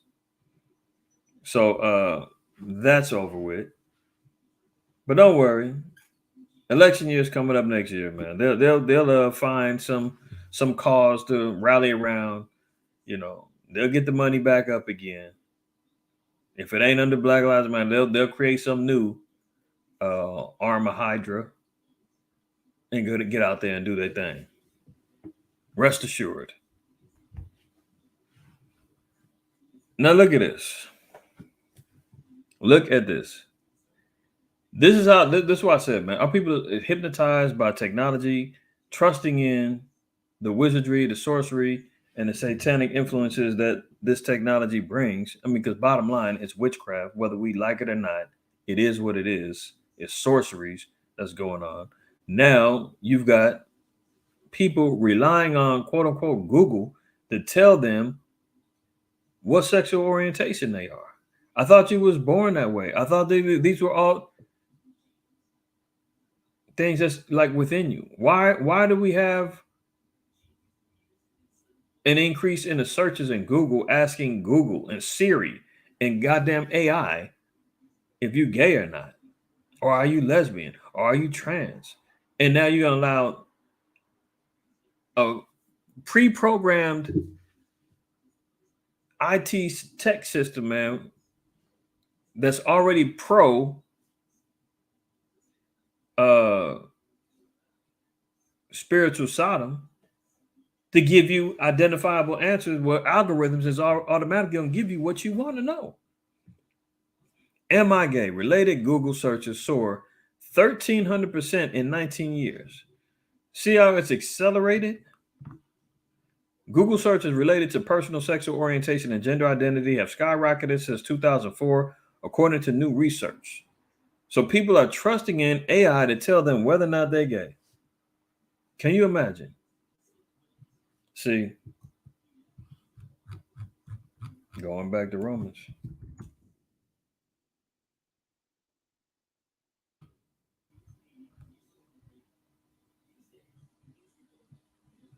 Romans 1:25, who changed the truth of the Most High into a lie and worship and serve the creature more than the creator, who is blessed forever. See, you know what? Let's jump up. I don't want to just leave it at that. Let's start at verse 20. For the invisible things of him from the creation of the world are clearly seen, being understood by the things that are made, even his eternal power and Godhead, so that they are without excuse. So we're talking about the power and the glory of the Most High, man, the things that are invisible, even since creation, when the earth was void and without form, and darkness covered the earth, and so forth and so on. And then we start seeing the elements manifesting themselves and start to begin creation. You're seeing the elements of light and power happening. What do they call it? Protons, neutrons, electrons, all them things started igniting themselves and creating forcible light. Then you're seeing darkness, and then you're seeing all these things. It said the invisible things from the creation of the world are clearly seen, because why? We can look up in the sky, we can see the sun, we can see the moon, we can see the stars. Everything started from nothing, and then it started to develop into something. That's all part of the faithful creation of the Most High. It says even when they're invisible, they're there. They're clearly seen when they manifest themselves and are made. Even his eternal power and Godhead, so that they are without excuse. You ain't got to make excuses to try to figure out why, when. The Most High said it is what it is, and it's manifest in front of you. You see the creation, right? So let's continue. It says, for the invisible thing, verse 21, because that when they knew the Most High, let me play my computer. Battery's getting low. All right, there we go. Because that when they knew the Most High, they glorified him not as the Most High, neither were thankful, but became vain in their imaginations, and their foolish heart was darkened. This is what happens when you allow people to be given over into their own minds, their own thoughts, creation, so forth and so on. The Most High gives you over to the vanity of thought, man. You don't want to worship him, man. He said, well, fine, go ahead. He did that in Deuteronomy 30. He told him, he turned his back on us. He said, I see what the end shall be. I'm going to give them over to a foolish nation. Because that when they knew the Most High, they glorified him not as the Most High, neither were thankful, but became vain in their imaginations. So now when the so-called white man starts giving you all of these vanities and all of these different imaginative creations, people start trusting in those things rather than the Most High. And their foolish heart was darkened, professing themselves to be wise, they became fools. So you got Steve Jobs, you got Bill Gates, you got all of these, tech heads, all them damn East Indians, man, up there in Silicon Valley. You got the guy that's over there, Sam Bankman-Fried, that did the whole little crypto scandal and all that. These cats, man, was out here, Bernie Madoff, and all of these damn scamming ass tech heads professing themselves to be wise and became fools, man. Bernie Madoff dead, Sam Bankman-Fried facing heavy charges. You dig what I'm saying? Bill Gates running around here. I just seen the dude look just like Bill Gates going into the damn store. I wanted to pull out my phone so bad, but I couldn't get it out fast enough. I even wanted to stop him and do a little fake interview with him. I wish I'd done that, man. That's off subject. But anyway, he said they became fools, man, because the Most High is going to show them to be fools, man. The technology, everything that they trusted in, they're all backtracking now, scared about this AI that they didn't create it. Now they become fools. But the Most High called them a foolish nation. Verse 23, and changed the glory of the uncorruptible power into an image made like the corruptible man. So, here they are creating images of the Most High, making movies, saying that this is the Most High, saying he is the Most High. Now you even got false images and depictions of Yahushua, So he's making these particular images of corruptible man and the birds, 4-footed beasts and creeping things. So we're seeing all of these particular idols that's getting made for worship purposes, the nations out here worshiping animals and all kind of madness. I mean, the East Indians, man, they got I think it's Ganesh is the elephant that they worship, man. He's supposed to be the mover of obstacles in your way and all that other stuff. They into that stuff. And now you got damn Negroes out here following after these damn corruptible practices of Hinduism and all of that. Verse 24. Wherefore the Most High also gave them up to uncleanness through the lust of their own hearts, to dishonor their own body between themselves, who changed the truth of the Most High into a lie, and worship and serve the creature more than the Creator, who is blessed forever. Amen. How are they worshiping the creature more than the Most High? Here's a creation that is made by the damn devil. And here they are logging in, talking about asking Siri and Google, what are they? As if that's their creator. The Cultural Content, the Cultural Currents Institute released an analysis that explored Google searches from 2004 to this month that included searches for questions such as, am I gay, am I lesbian, am I trans, and how to come out, as well as searches for, quote, non-binary. The new analysis found the searches for these phrases jumped by more than 1,300% during that period. The analysis suggested that states that lean more conservative are the most, quote, closeted, with Utah leading the country in searches for am I gay, am I lesbian, and am I trans. Iowa, Indiana, West Virginia, and New Hampshire followed Utah in searches for am I gay, while Connecticut, Kentucky, Washington, and Colorado followed it for searches for am I gay. I mean, notice these are all predominantly white, places, man. Utah, Iowa, even though Iowa got it's Jake out there, but predominantly I'm talking about Iowa, Indiana, West Virginia, New Hampshire, Connecticut, Kentucky, Washington, Colorado. Who knows if this is AI, putting in these searches or not, man. I'm prone to believe that this is real people searching this out, trusting in technology, trusting in the damn beast system, man, to still, to furtherly promote this folly. But this is where the minds of the people's at, man. They trusting in Google more than the Most High. All right, look at it. AI warning. Microsoft president reveals his biggest AI fear and stark warning over dangerous tech that's already in use. Well, that's why the Most High said, professing themselves to be wise, they became fools. Now you're dealing with a whole Frankenstein situation. Well, it's unleashed already. What are you going to do about it? See? AI warning. Microsoft's president has revealed his biggest artificial intelligence concern, and it's quite creepy. Brad Smith gave a speech in Washington on May 25th, which discussed how AI could be regulated.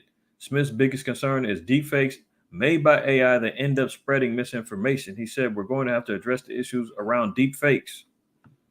They're the ones operating with this stuff, man. I showed videos with a deepfake where they was out here acting like they was reporters. I seen a video, man, where they actually had models, females, and the AI screen would go like this, and it went from Asian to a sister, then it went to a damn Edomite, but kept the same facial feature, everything, and the shit looked real. It's unbelievable. I should have captured the video and sent it to y'all, but this is where they at right now. Okay.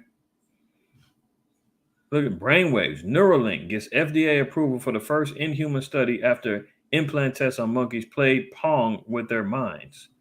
So Tesla founder Elon Musk, man, he's been tampering with monkeys' brains with this damn Neuralink. And this is all based upon him with the God complex again. Some may say this is connected with the Revelations 13 situation where something's going in your forehead or your wrist. I don't know about that one. But what I do know is this is Esau trying to be God again. What other man that we know of through recorded history in the scriptures, man, was healing the lame, the blind, so forth and so on, right? We're talking about Yahweh Shai by working through miracles. This Neuralink, they just had a situation, man, where hold on. Let me see.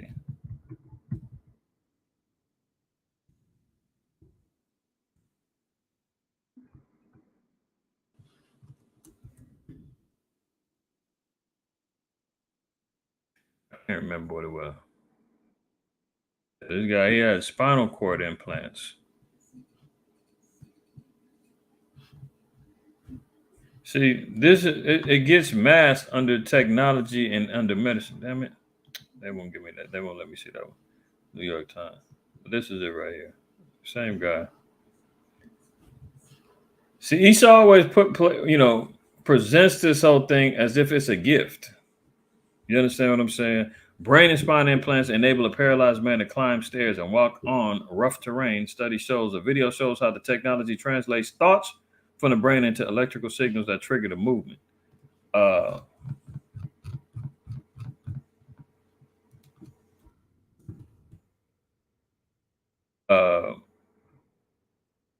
That's how he masked this whole thing through technology to make it seem as though he's making these medical breakthroughs to make him be a new God.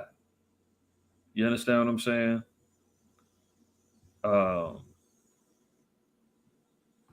Let me see which one I was looking for. Yeah, this is the one. Let's read Matthew 21. Oops. What's going on here? Why is my computer freezing? This thing ain't moving. Okay, let me use my pad then. Why is this thing not moving?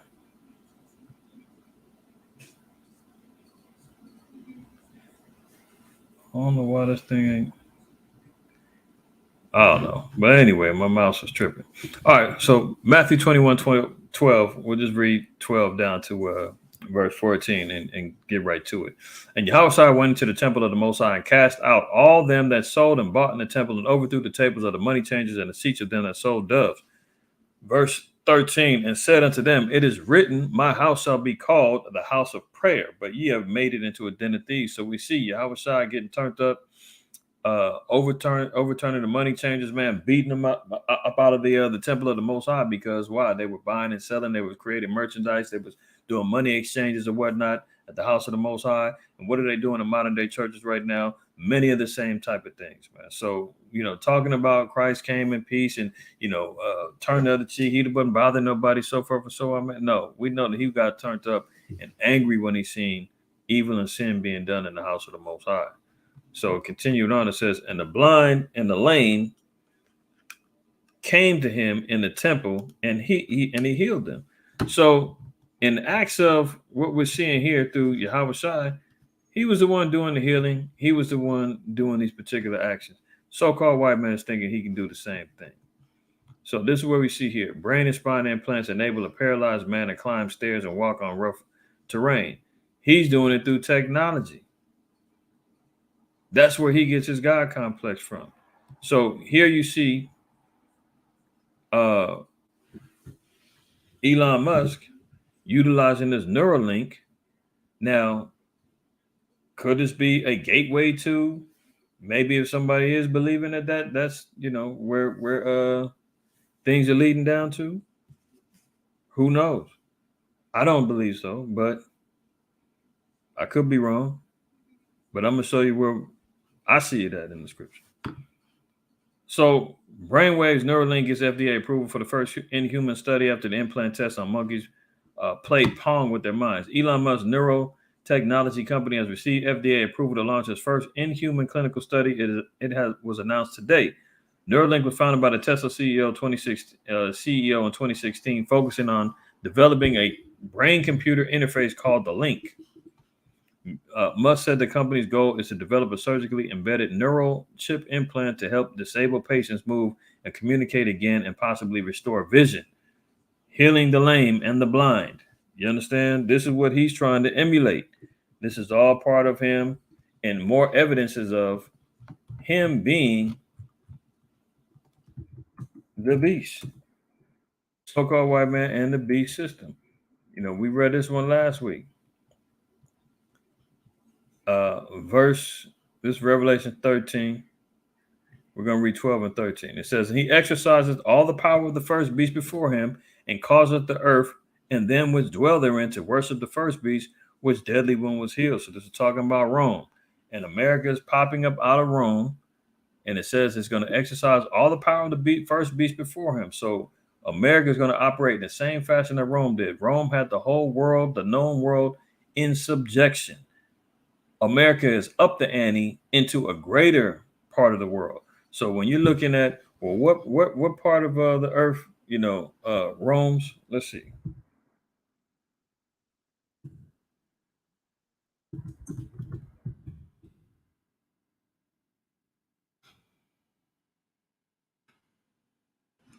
So when you're looking at Rome's power base and the Roman Empire, let's look at it.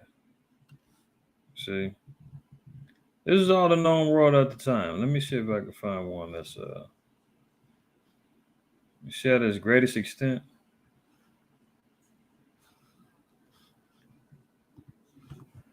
Now, America is going to utilize the same base, however, because remember, it said it's going to exercise the same power as the beast before it. It's patterned after Rome, but America then expanded all the way global. Right? See, this is all that Rome had at the time. East to west, the significance of their rulership, right? So when you get further up in here, man, that's when you get into Russia down here, you get into Africa or whatnot. They didn't expand all the way down there outside of the northern parts of Africa. America's all in here, all over here, all over here. I mean, they're all over the place. Okay? So it says America is going to exercise all the power of the first beast before him, so subjecting the whole world and putting the whole world in subjection, financially controlling the world, the biggest military in the world, taking down great powers before them. I mean, Americans did it all. And it says, and them which dwell therein to worship the first beast, which deadly wound was healed. So the deadly wound that was healed was when the Roman Empire came back into power under the Renaissance era. So from around the 4th century to the 14th century, that 1,000-year period is when Rome took its fall. And there was a rising known as the quote unquote Dark Ages. Black nobility came to a head and was ruling the power structure of the earth. Esau was shut down. And then his deadly wound was healed and he came back in the Renaissance era after the 14th century. All right. But verse 13 is where I want to get to. And he doeth great wonders so that he maketh fire come down from heaven on the earth in the sight of men. So we know one of those great wonders was him making fire come down from the earth with the Hiroshima and Nagasaki the bombing of Japan, right? And that's all the earth seen that. But some of the other great wonders that he does is through his technology as well. All the earth is sitting back gazing and wondering and seeing all the technology and the sorceries that the so-called white man comes up with and is aghast at how he's able to do it and control everything. All the greatest minds, when it comes down to technology, come here to America. Look at Operation Paperclip. When it came down to them taking those Nazi scientists, man, they took them back over here to America, man, and got them in here making all different kind of hydrogen bombs and weapons and rockets and this, that, and the third, man. Everybody works for America when it comes down to technology. The Japanese, the Chinese over there, sweat lodging and sweat laboring themselves and them Apple labs and all that other stuff to get them iPads out, get them phones out, because who's their greatest consumer? Right over here in America, the great whore, all the merchants of the earth want to live deliciously with her. We read that earlier, right? The great wonders come up out of here, man. Look at Isaiah 47. Let's start at verse 7. It says, and thou saidest, I shall be a lady forever. Who's a lady?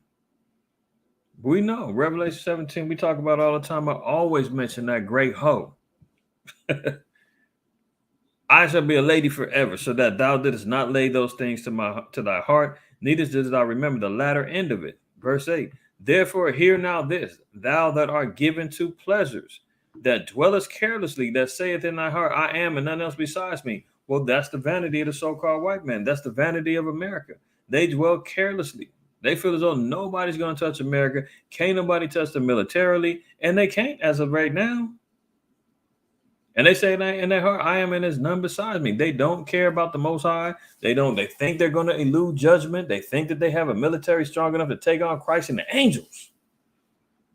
And here he is saying this. I shall not sit as a widow, neither shall I know the loss of children. So they thinking that their house is going to continue forever.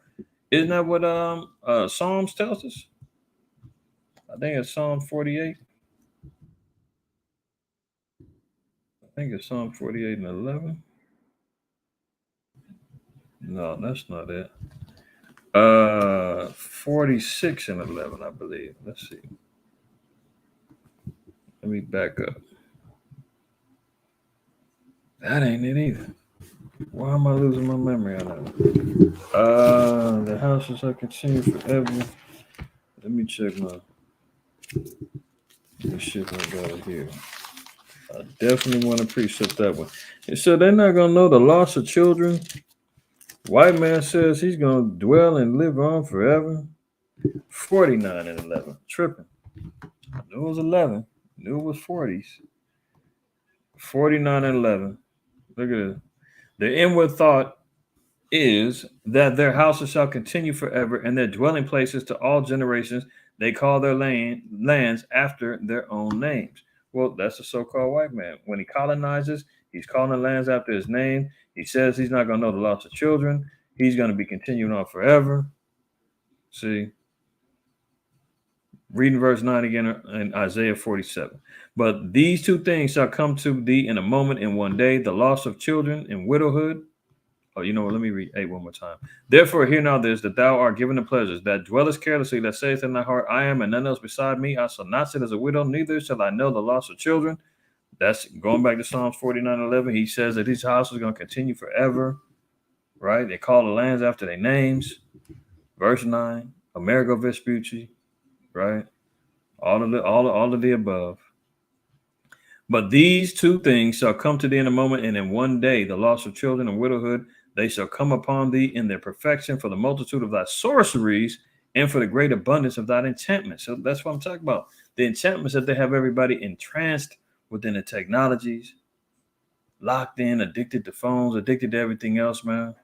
You know, these are the type of things that he locks in and keeps people in servitude to him and enslaved through these enchantments, right? The sorceries. That says he's going to be shut down in a day. The scriptures say in an hour in Revelation 18. This place is out of here. Verse 10. For thou hast trusted in thy wickedness. Thou hast said, none seeth me. Thy wisdom and thy knowledge, it hath perverted thee. And thou hast said in thine heart, I am and none else beside me. Well, Obadiah talks about the wisdom of Teman or Teman being taken out. It's one of the chief cities of where the wisdom was coming out of, Mount Seir and Esau. It said that place, the wise men of Teman is going to be out of here. See, thy wisdom and thy knowledge that have perverted thee. That's a white man. Therefore shall evil come upon thee, thou shalt not know from whence it riseth, and mischief shall fall upon thee. Thou shalt not be able to put it off. See, there's not going to be no stopping when the destruction of America comes into play and the downfall of the so-called white man. You know, Esau is the end of the world. Jacob is the beginning of it that followeth. He said there's nothing he can do about it. He's not going to know where and how hard this whole destruction is going to hit him. Right? Isaiah 63, when it says, who is them? This that coming from Basra with his garments drenched red as he treaded in the wine vat, talking about Yahweh stomping him out. It says, thou shalt not know from whence it riseth, and mischief shall fall upon thee. Thou shalt not be able to put it off, and desolation shall come upon thee suddenly, which thou shalt not know. Stand now with thine enchantments, and with the multitude of thy sorceries, wherein thou hast labored from thy youth. If so, be thou shalt be for profit. If so, thou mayest prevail. So the Most High said, well, go ahead on and try to utilize your technology, man. Try to use the war. Try to use AI. Try to use all them things to try to end to stop the end all be all judgment for him. He's not going to prevail. It's going to be over for him. Let me get one more. Yeah, for time's sake. Let's look at Nahum 3.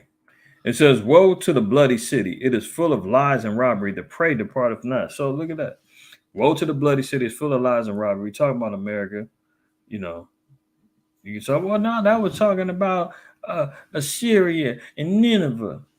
America embodies all of these places, man. This is the same place that is spiritual Sodom, spiritual Egypt, spiritual Babylon. They embody the same spirit that Assyria had. Why? Because they had the 10 tribes in captivity.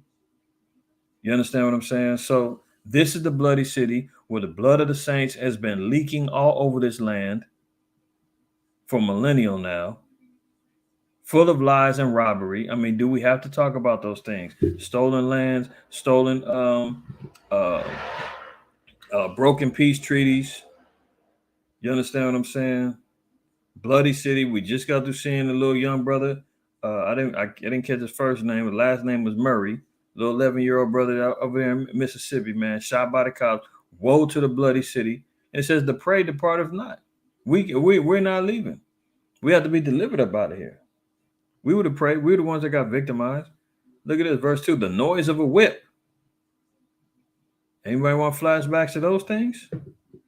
The noise of rattling of wheels and the prancing of horses and the jumping of chariots. I mean, look at the big cities. Chicago, New York, LA. You understand what I'm saying? Texas. Rattling of wheels, prancing of horses. This is a place where all activity is going on. Everything is hustling and moving. You know, this is the only place, man, you got cities that never sleep. Nevada, New York, you know, Vegas, or whatever the case may be. Constant activity going on, man. The rattling and the prancing of horses. Big time military presence over here as well. The jumping of chariots. Verse 3, the horseman lifted up both the bright sword and a glittering spear, and there is a multitude of slain and a great number of carcasses. So what happened when the conquistadors came over here? With the shiny armors on, bright swords, multitude of slain, multi-millions have died. North American, Seminole Indians, the Maroons, right? Aztec, Mayan, Inca, destroyed.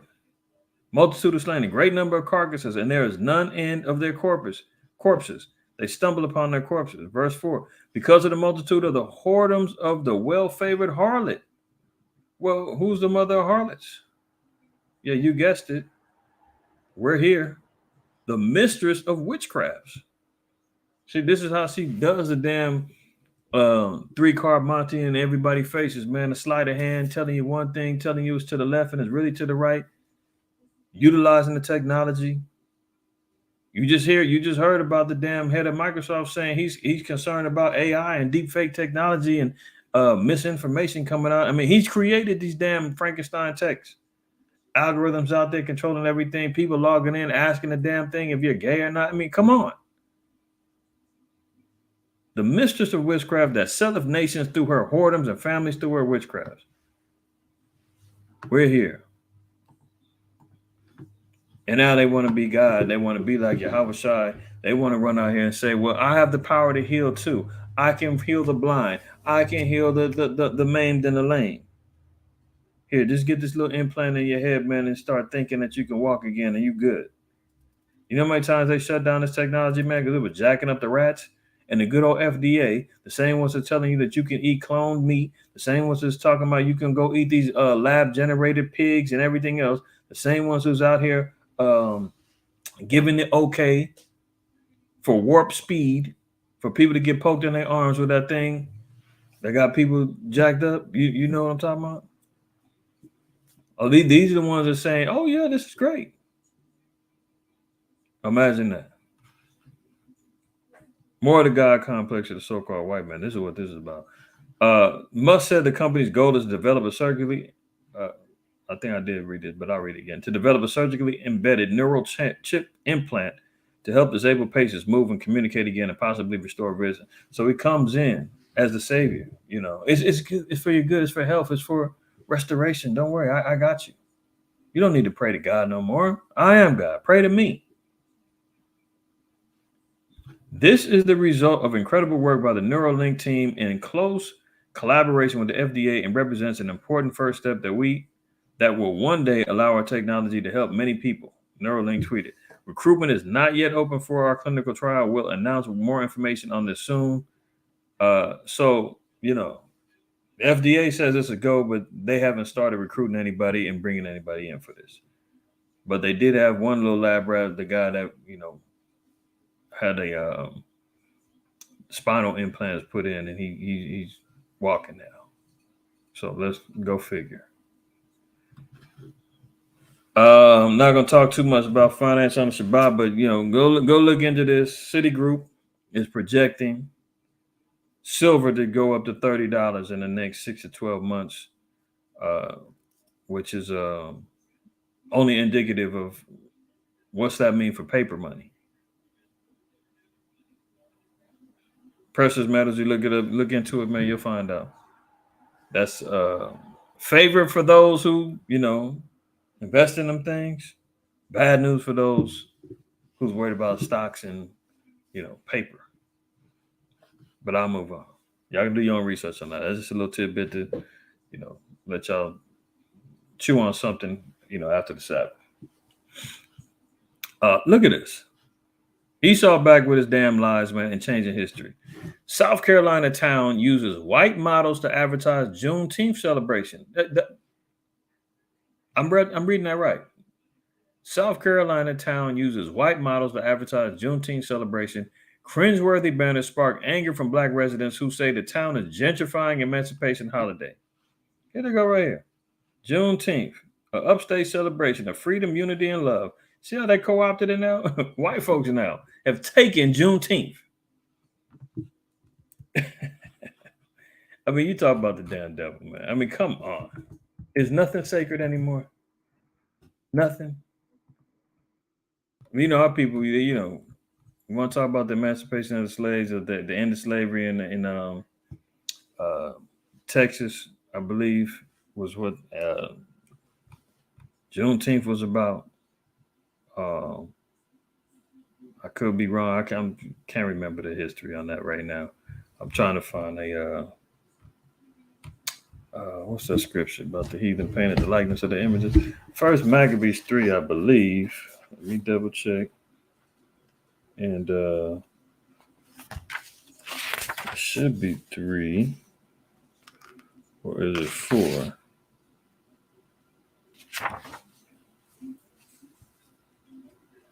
I'm going to blank on that one. But we see here, man, I mean, the white man then already compromised and taken Juneteenth now. I mean, we said before, if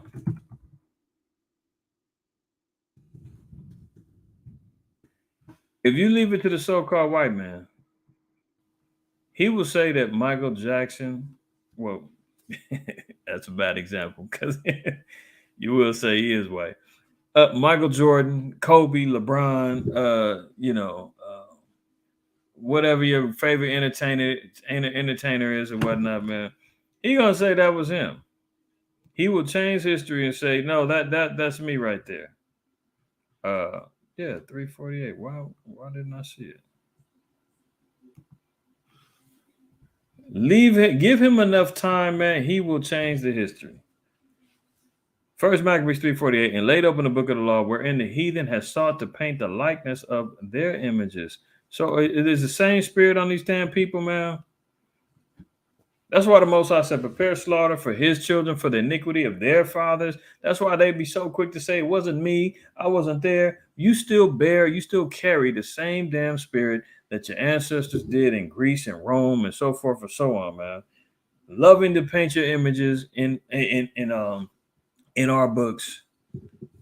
Want to compromise history, man. The last time we was out teaching at Juneteenth last year, man, all kind of damn Edomites walking around, man, trying to be part of the damn culture and the struggle. Now here they go in this little South Carolina town, man.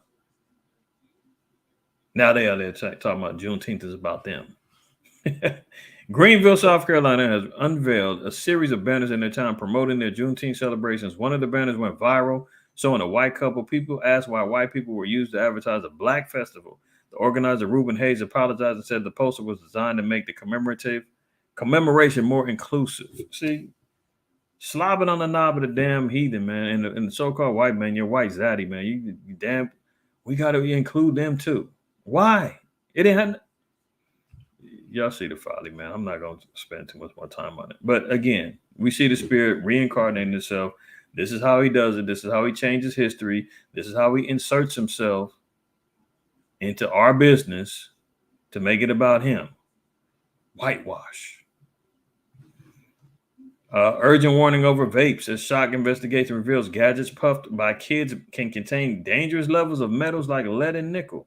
Also, they, as they're going out here celebrating, letting these little young cats, man, running around here with these e-cigarettes that's popping. They used to be popping and blowing up on them. Now they got dangerous levels of lead, nickel, and chromium, almost 10 times above safe limits. And who's out there smoking them, man? Our people, when they're trying to kick the weed, when they're trying to kick the cigarettes. So they jump over here to the vapes, and the vapes is going to kill them just as bad.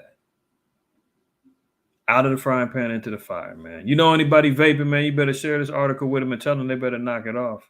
Repent, cleanse their temple, or die.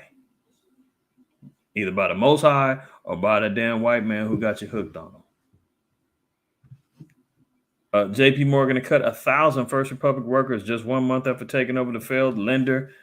So remember, First Republic was one of those banks that crashed. JP Morgan Chase came in, swooped up, bought them out. First thing they did, let 1,000 of them people go, man. So, hey, that's what happens when you get consolidation of banks. It's only going to be the big boys. The little banks is all going to get swallowed up so that there can be one centralized banking system, one centralized currency, one centralized form of payment, one centralized digital takeover. So they got to get the big boys to swallow up all the little guys first. As soon as they do, 1,000 of them hit the damn unemployment lines. Hey, but everything is good in the economy, man. Don't worry about it. They got till next week to get this debt ceiling thing figured out. Janet Yellen said she extended the date to the 5th. First, she said, June 1st.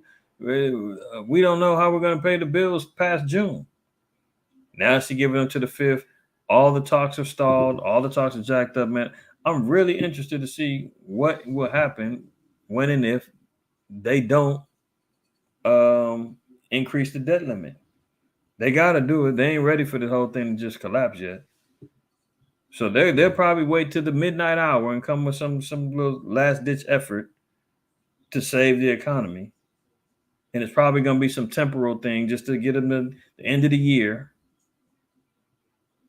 But as of right now, man, everything is still crashing and burning.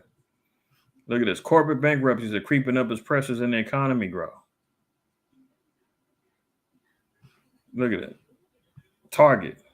We showed them trying to compromise that, trying to nudge their way in and impose their will in the LGBTQ plus HIV war. Reveal Target gives annual donations. Now, look, they took some of their stuff. Hold on. I thought I had a different article. After the backlash, Target didn't want to be the next Bud Light. So they started taking some of the items out, and the displays out in some of their stores, right? So they were like, okay, all right, we thought you guys was cool with this. Sorry. Speaking of Bud Light, man, I seen Bud Light cases of Bud Light being sold in the 99-cent store now. So that shows you how bad Bud Light done fell off. Anyway, so this has been revealed. So while they're trying to make it seem like, okay, we'll acquiesce to what the society wants, we're going to take this out of here. But look, Target gives annual donations to LGBTQ group that pushes for school districts to allow children to secretly change gender, as $9 billion is wiped from value and backlash over the trans clothing range. So they've been privately funding an LGBTQ group that's infiltrated the schools, that's pushing for kids to secretly change their gender. Target is behind this. They've been secretly funding it. And then they said, okay, well, we're just going to come out with the clothing line too.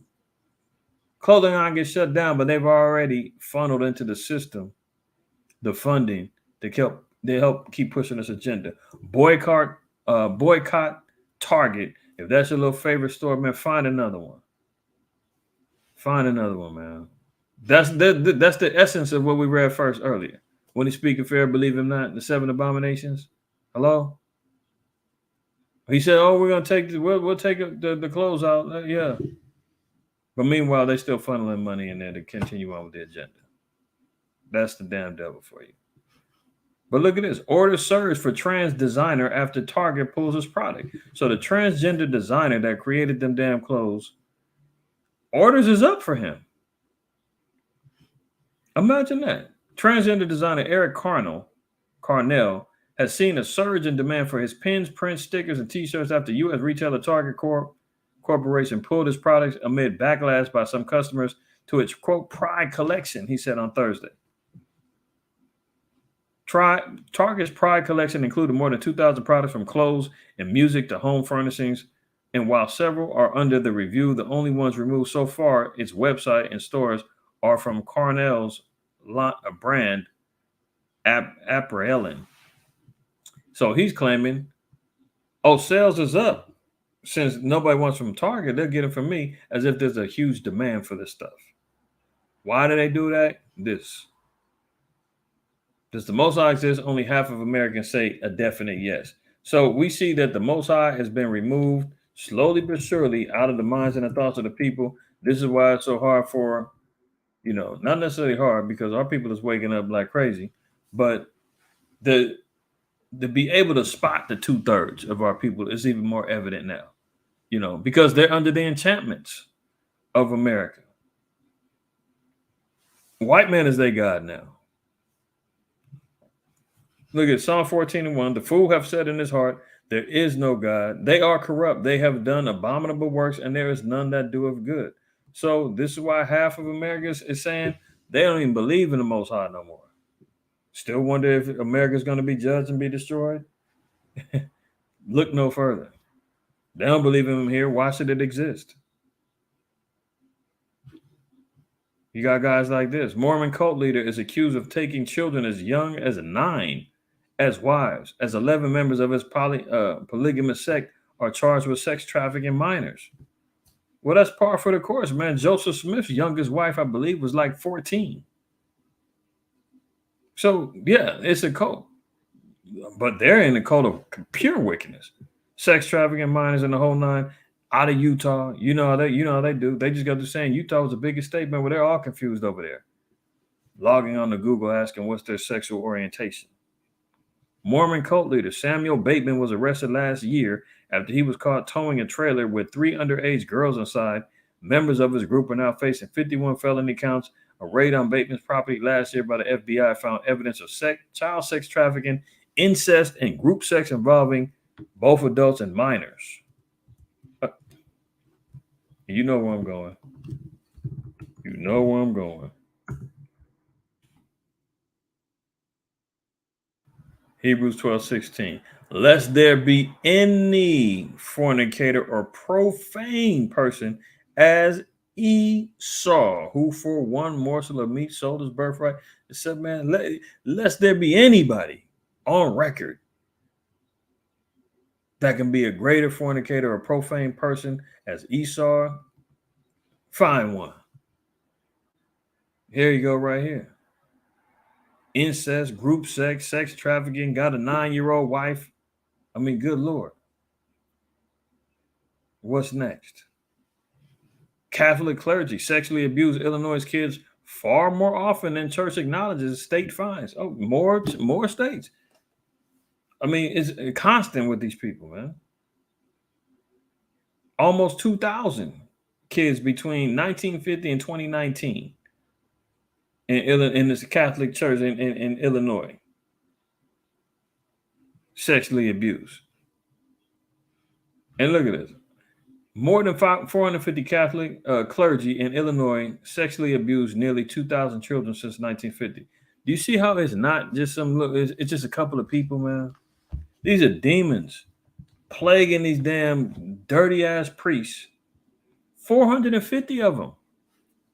I mean, they are breeding these demons up out of there. 450 pedophiles find a rest haven in this Catholic church. And now they're calling them minor attracted persons. They're trying to legalize, they're trying to normalize it. More than 450 Catholic clergy in Illinois sexually abused nearly 2,000 children since 1950. The state's attorney general found in an investigation released Tuesday revealing that the problem was far worse than the church had let on. Oh, of course, they're not going to be clear. This is between 1950 and 2019. So we talking about damn near 3 years ago. Up to 3 years ago, they were still getting busy. Look at this. Quote, it is my hope that this report will shine light both on those who violated their positions of power and trust to abuse innocent children and on the men in church leadership who covered up that abuse, Raul said. I mean, this has been going on for years on years, constant stories of exposing this place and this hell pit over and over again. And here they are talking about, oh, they hope that this report, maybe this will be the one that's going to shed light on it. I mean, look, man, if there ain't no light's been shined on all the previous cases over the years, they're going to continually get away with murder, man. It's being ran by Satan, man. How you think it's going to get exposed? They're allowing this, man. They're good with it. America loves it. Look at it. Raul said, crediting the accusers for making the review possible. Quote, these perpetrators may never be held accountable in a court of law. Hello? They're getting away with it. These perpetrators may never be held accountable in a court of law, but by naming them here, the intention is to provide a public accountability and measure of healing to survivors who have long suffered in silence. No penalty. I'll just put their name out there. That's cool, because guess what? They're just going to get permission to another church, and the cycle continues. The true story behind Leonardo DiCaprio's latest epic Killers of the Flower Moon, how 24 members of the oil-rich Osage tribe in 1920s Oklahoma were murdered in a plot led by a cattle rancher hoping to get his hands on the rights to their black gold. This is a true story. This is talking about the so-called white man marrying into the Osage tribe out of Oklahoma. This tribe was got land, and they ended up finding that the land had oil. So the government ends up paying out the tribe. They was out there balling, doing their thing. Very similar to a Black Wall Street type of situation. But this guy got slick. I forgot the guy's name. But nonetheless, this is going to be a movie that comes out. I'm going to see it, Killers of the Flower Moon, because it's only going to show you how wicked and devious, man, the so-called white man is. His lust for power, money, desire for control, and also how they marrying into these tribes, and then they running around talking about how they're native, turning out and spoiling the damn seed. Many of them doing it for money and opportunity, because the law was that you couldn't have any access to the benefits that the Native Americans got that came through the lands unless you married into the tribe. And it was this Edomite that coerced his nephew to marry one of the sisters in the tribe.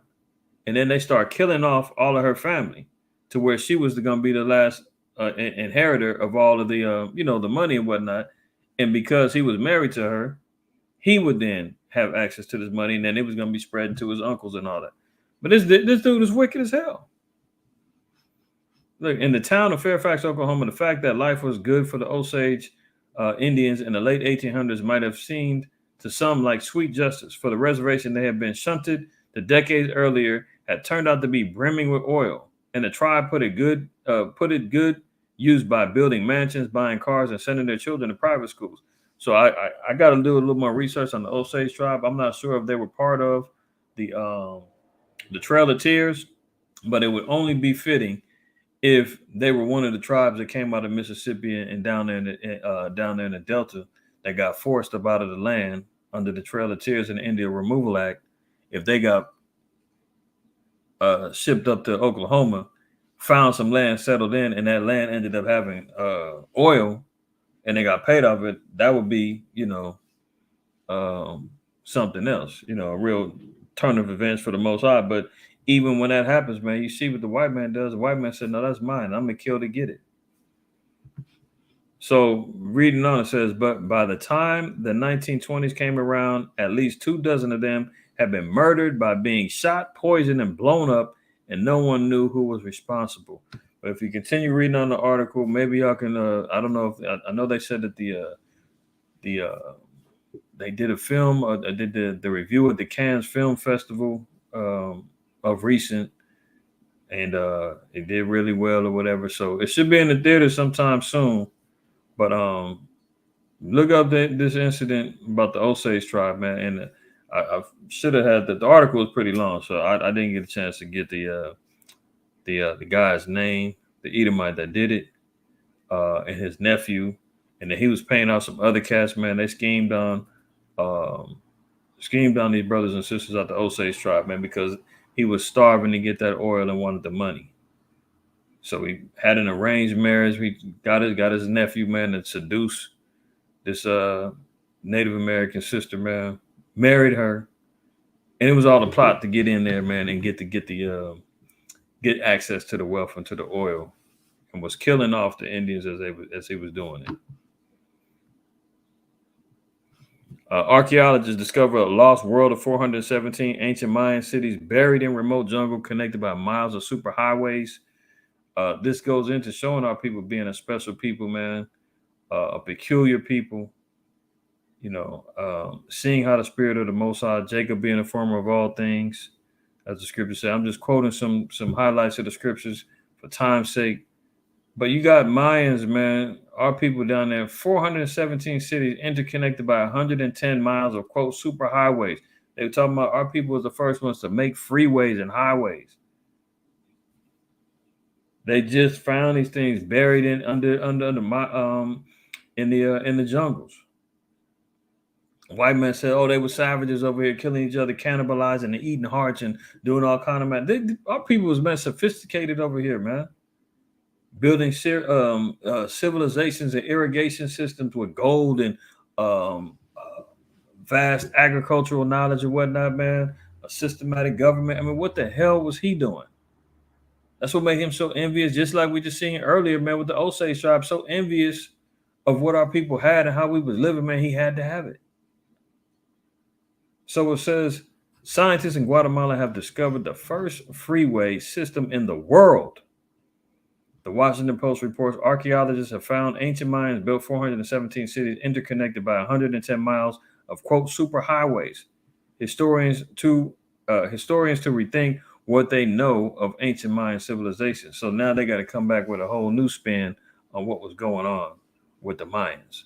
But here we see that they had a great infrastructure that was set up over there, man. First freeway system in the world built by our people,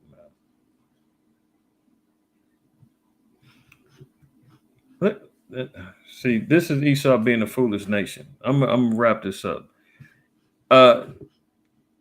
I don't like to miss a party. Jamie Lee Curtis, 86-year-old brother-in-law, hosts his own living funeral. That's a quote, living funeral. As images from bizarre events show the art critic lying under a shroud with pennies on his eyes while friends pay their respects.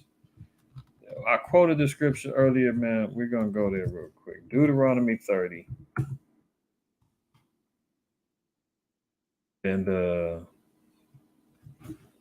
30. I don't think it's 30. Hold on. Deuteronomy 30? Maybe it's not 30. It might be 32. Let me see.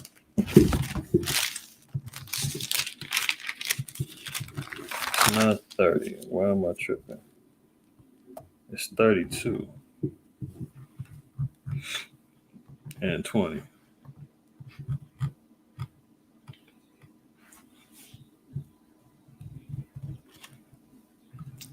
Deuteronomy 32:21 says, "They have provoked me to jealousy with that which is not God. They have provoked me to anger with their vanities. I will move them to jealousy with those which are not a people." It's the children of Israel, man. Just run, wax fat kick, man.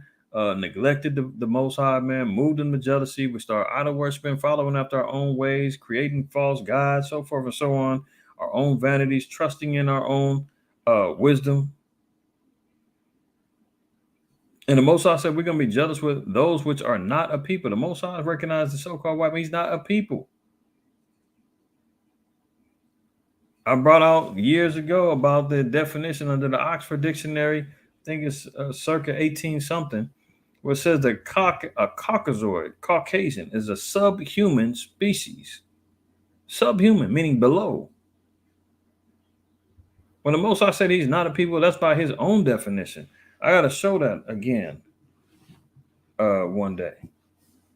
Those which are not a people, I will provoke them to anger with a foolish nation.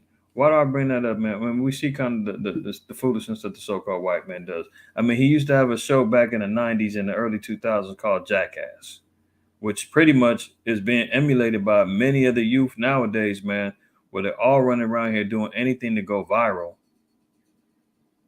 That's pretty much the essence of what Jackass was doing, man. When the DJs is going viral, doing all kind of foolish pranks and all this other crap that goes on, man, where even dudes is dying because they're trying to go viral with a prank and end up getting killed or killing themselves doing some old crazy madness. That's what the Most High cares. I'm a no people. This is a damn Edomite artist, and his sister is Jamie Lee Curtis. That's the Edomite that played in the Halloween movies and Trading Places, and what else did she play in? I know she's most known for like the Halloween movies. That's Michael Myers' sister. Her brother is throwing his own living funeral, man. Hey, how stupid can you be? He's 86 years old, man, wanting this attention, wanting this vanity, man, says he's going to have his own funeral. Before he dies, he wants to have a funeral to kind of see what it's like. And look, here you go right here. Laid out. He's alive. And even got these damn goofy Jakes sitting up in here, man. Going to this damn events. You got 1, 2, 3, 4 goofy ass Jakes in here going to a fake funeral for this old damn decrepit heathen, doing it for vanity's sake. He looked like Count Dracula or something. You know what I'm saying? Like, what the hell are these people up to? Fake funerals, and these Negroes is in here in the midst of them. That's the foolish nation for you. If anybody wants to know, man, that $2 billion lottery, man, here go the guy that won out here in Altadena, California. He's the guy that won, 30-year-old. The reason why this is interesting is he already done bought. This is how stupid he is, though. Dude wins a $2 billion lottery. Funny enough, the payout, he got the straight cash payout. It was like $900-something million. So he then lost $1.1 billion, went back to the state in taxes and funding for schools and all kind of other matters. You would think like, damn, if you got a straight payout, you would at least get half of the money. He didn't get half. Long story short, he got this $25 million mansion. He's still living in Pasadena somewhere. Picturing out, I don't know who this dude is. Maybe his friend, boyfriend, I don't know. But he got served at his house because there's a claim that he stole the ticket. Somebody's running around here saying he stole the ticket and it's really theirs.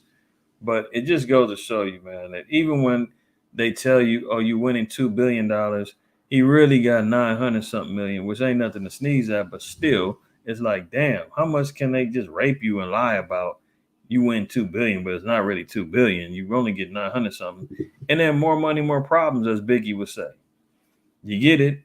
You show your face. Now everybody wants a little piece, and somebody that already got served him at his house saying you stole the ticket. He should have laid low and be quiet and got the hell out of Dodge. But there you go. Edwin Castro. Salute to Kyrie. 6 months ago, man, Kyrie was this anti-Semite. He was bowing down to the damn small hats. Everybody was hating on Kyrie, the whole nine. Nike pulled the ad. You thought it was over for him. He came back, was the highest voted guard in the East for the All-Star game. He's still rolling. And now he got 2 shoe deals on the table. That shows you, man, you stick to your guns, stick with the faith. As much as Charles Barkley and the rest of them are calling him an idiot and all this other stuff, man, who's an idiot now? When you stand on principle, you stand on your faith, you stand on true knowledge, you stand on wisdom, you stand on the Most High and your faith. I mean, the Most High is going to sustain us, man. He's just a little testimony. This is all carnal, but at the same time, I do salute Kyrie because he didn't back down. He didn't back down when they was telling him he can't play unless he gets medically treated for that thing that was flying around. He said, "Nah, I ain't doing it." They buckled and let him come back. When they was riding on him talking about, "Hey, what you say about them people? Hey, you can't do that." He said, "I ain't say nothing. I posted a picture about a documentary. I didn't comment on it. I didn't do nothing. You need to apologize. You need to get hit in the pockets. You need to do this, do that, and the third. Are you anti-Semite? What's wrong with that?" And he stood his ground, made it to the All-Star game. They ended up trading him, but he's still balling. He still got a career, still making money. And now everybody says, "Oh, Nike done dropped him." You got 2 more shoe companies lining up, man, to try to get a hold of the talents of Israelite. Because Esau knows, man, we're his cash cow. He's going to make money off of Jake. Period. He ain't going to let it up. You understand? So there you have it. There you have it, man. Y'all all right? Y'all ran it up with me tonight. All praises to the Most High while you have a shot, man. Everybody's in the house. I'm just trying to. Man, you out there in Utah, man, amongst some heathen, man? Woo! I'll keep you in my prayers, my brother. Oh, man. Yeah, it's wild out there, man. It's wild. He says all gay out there.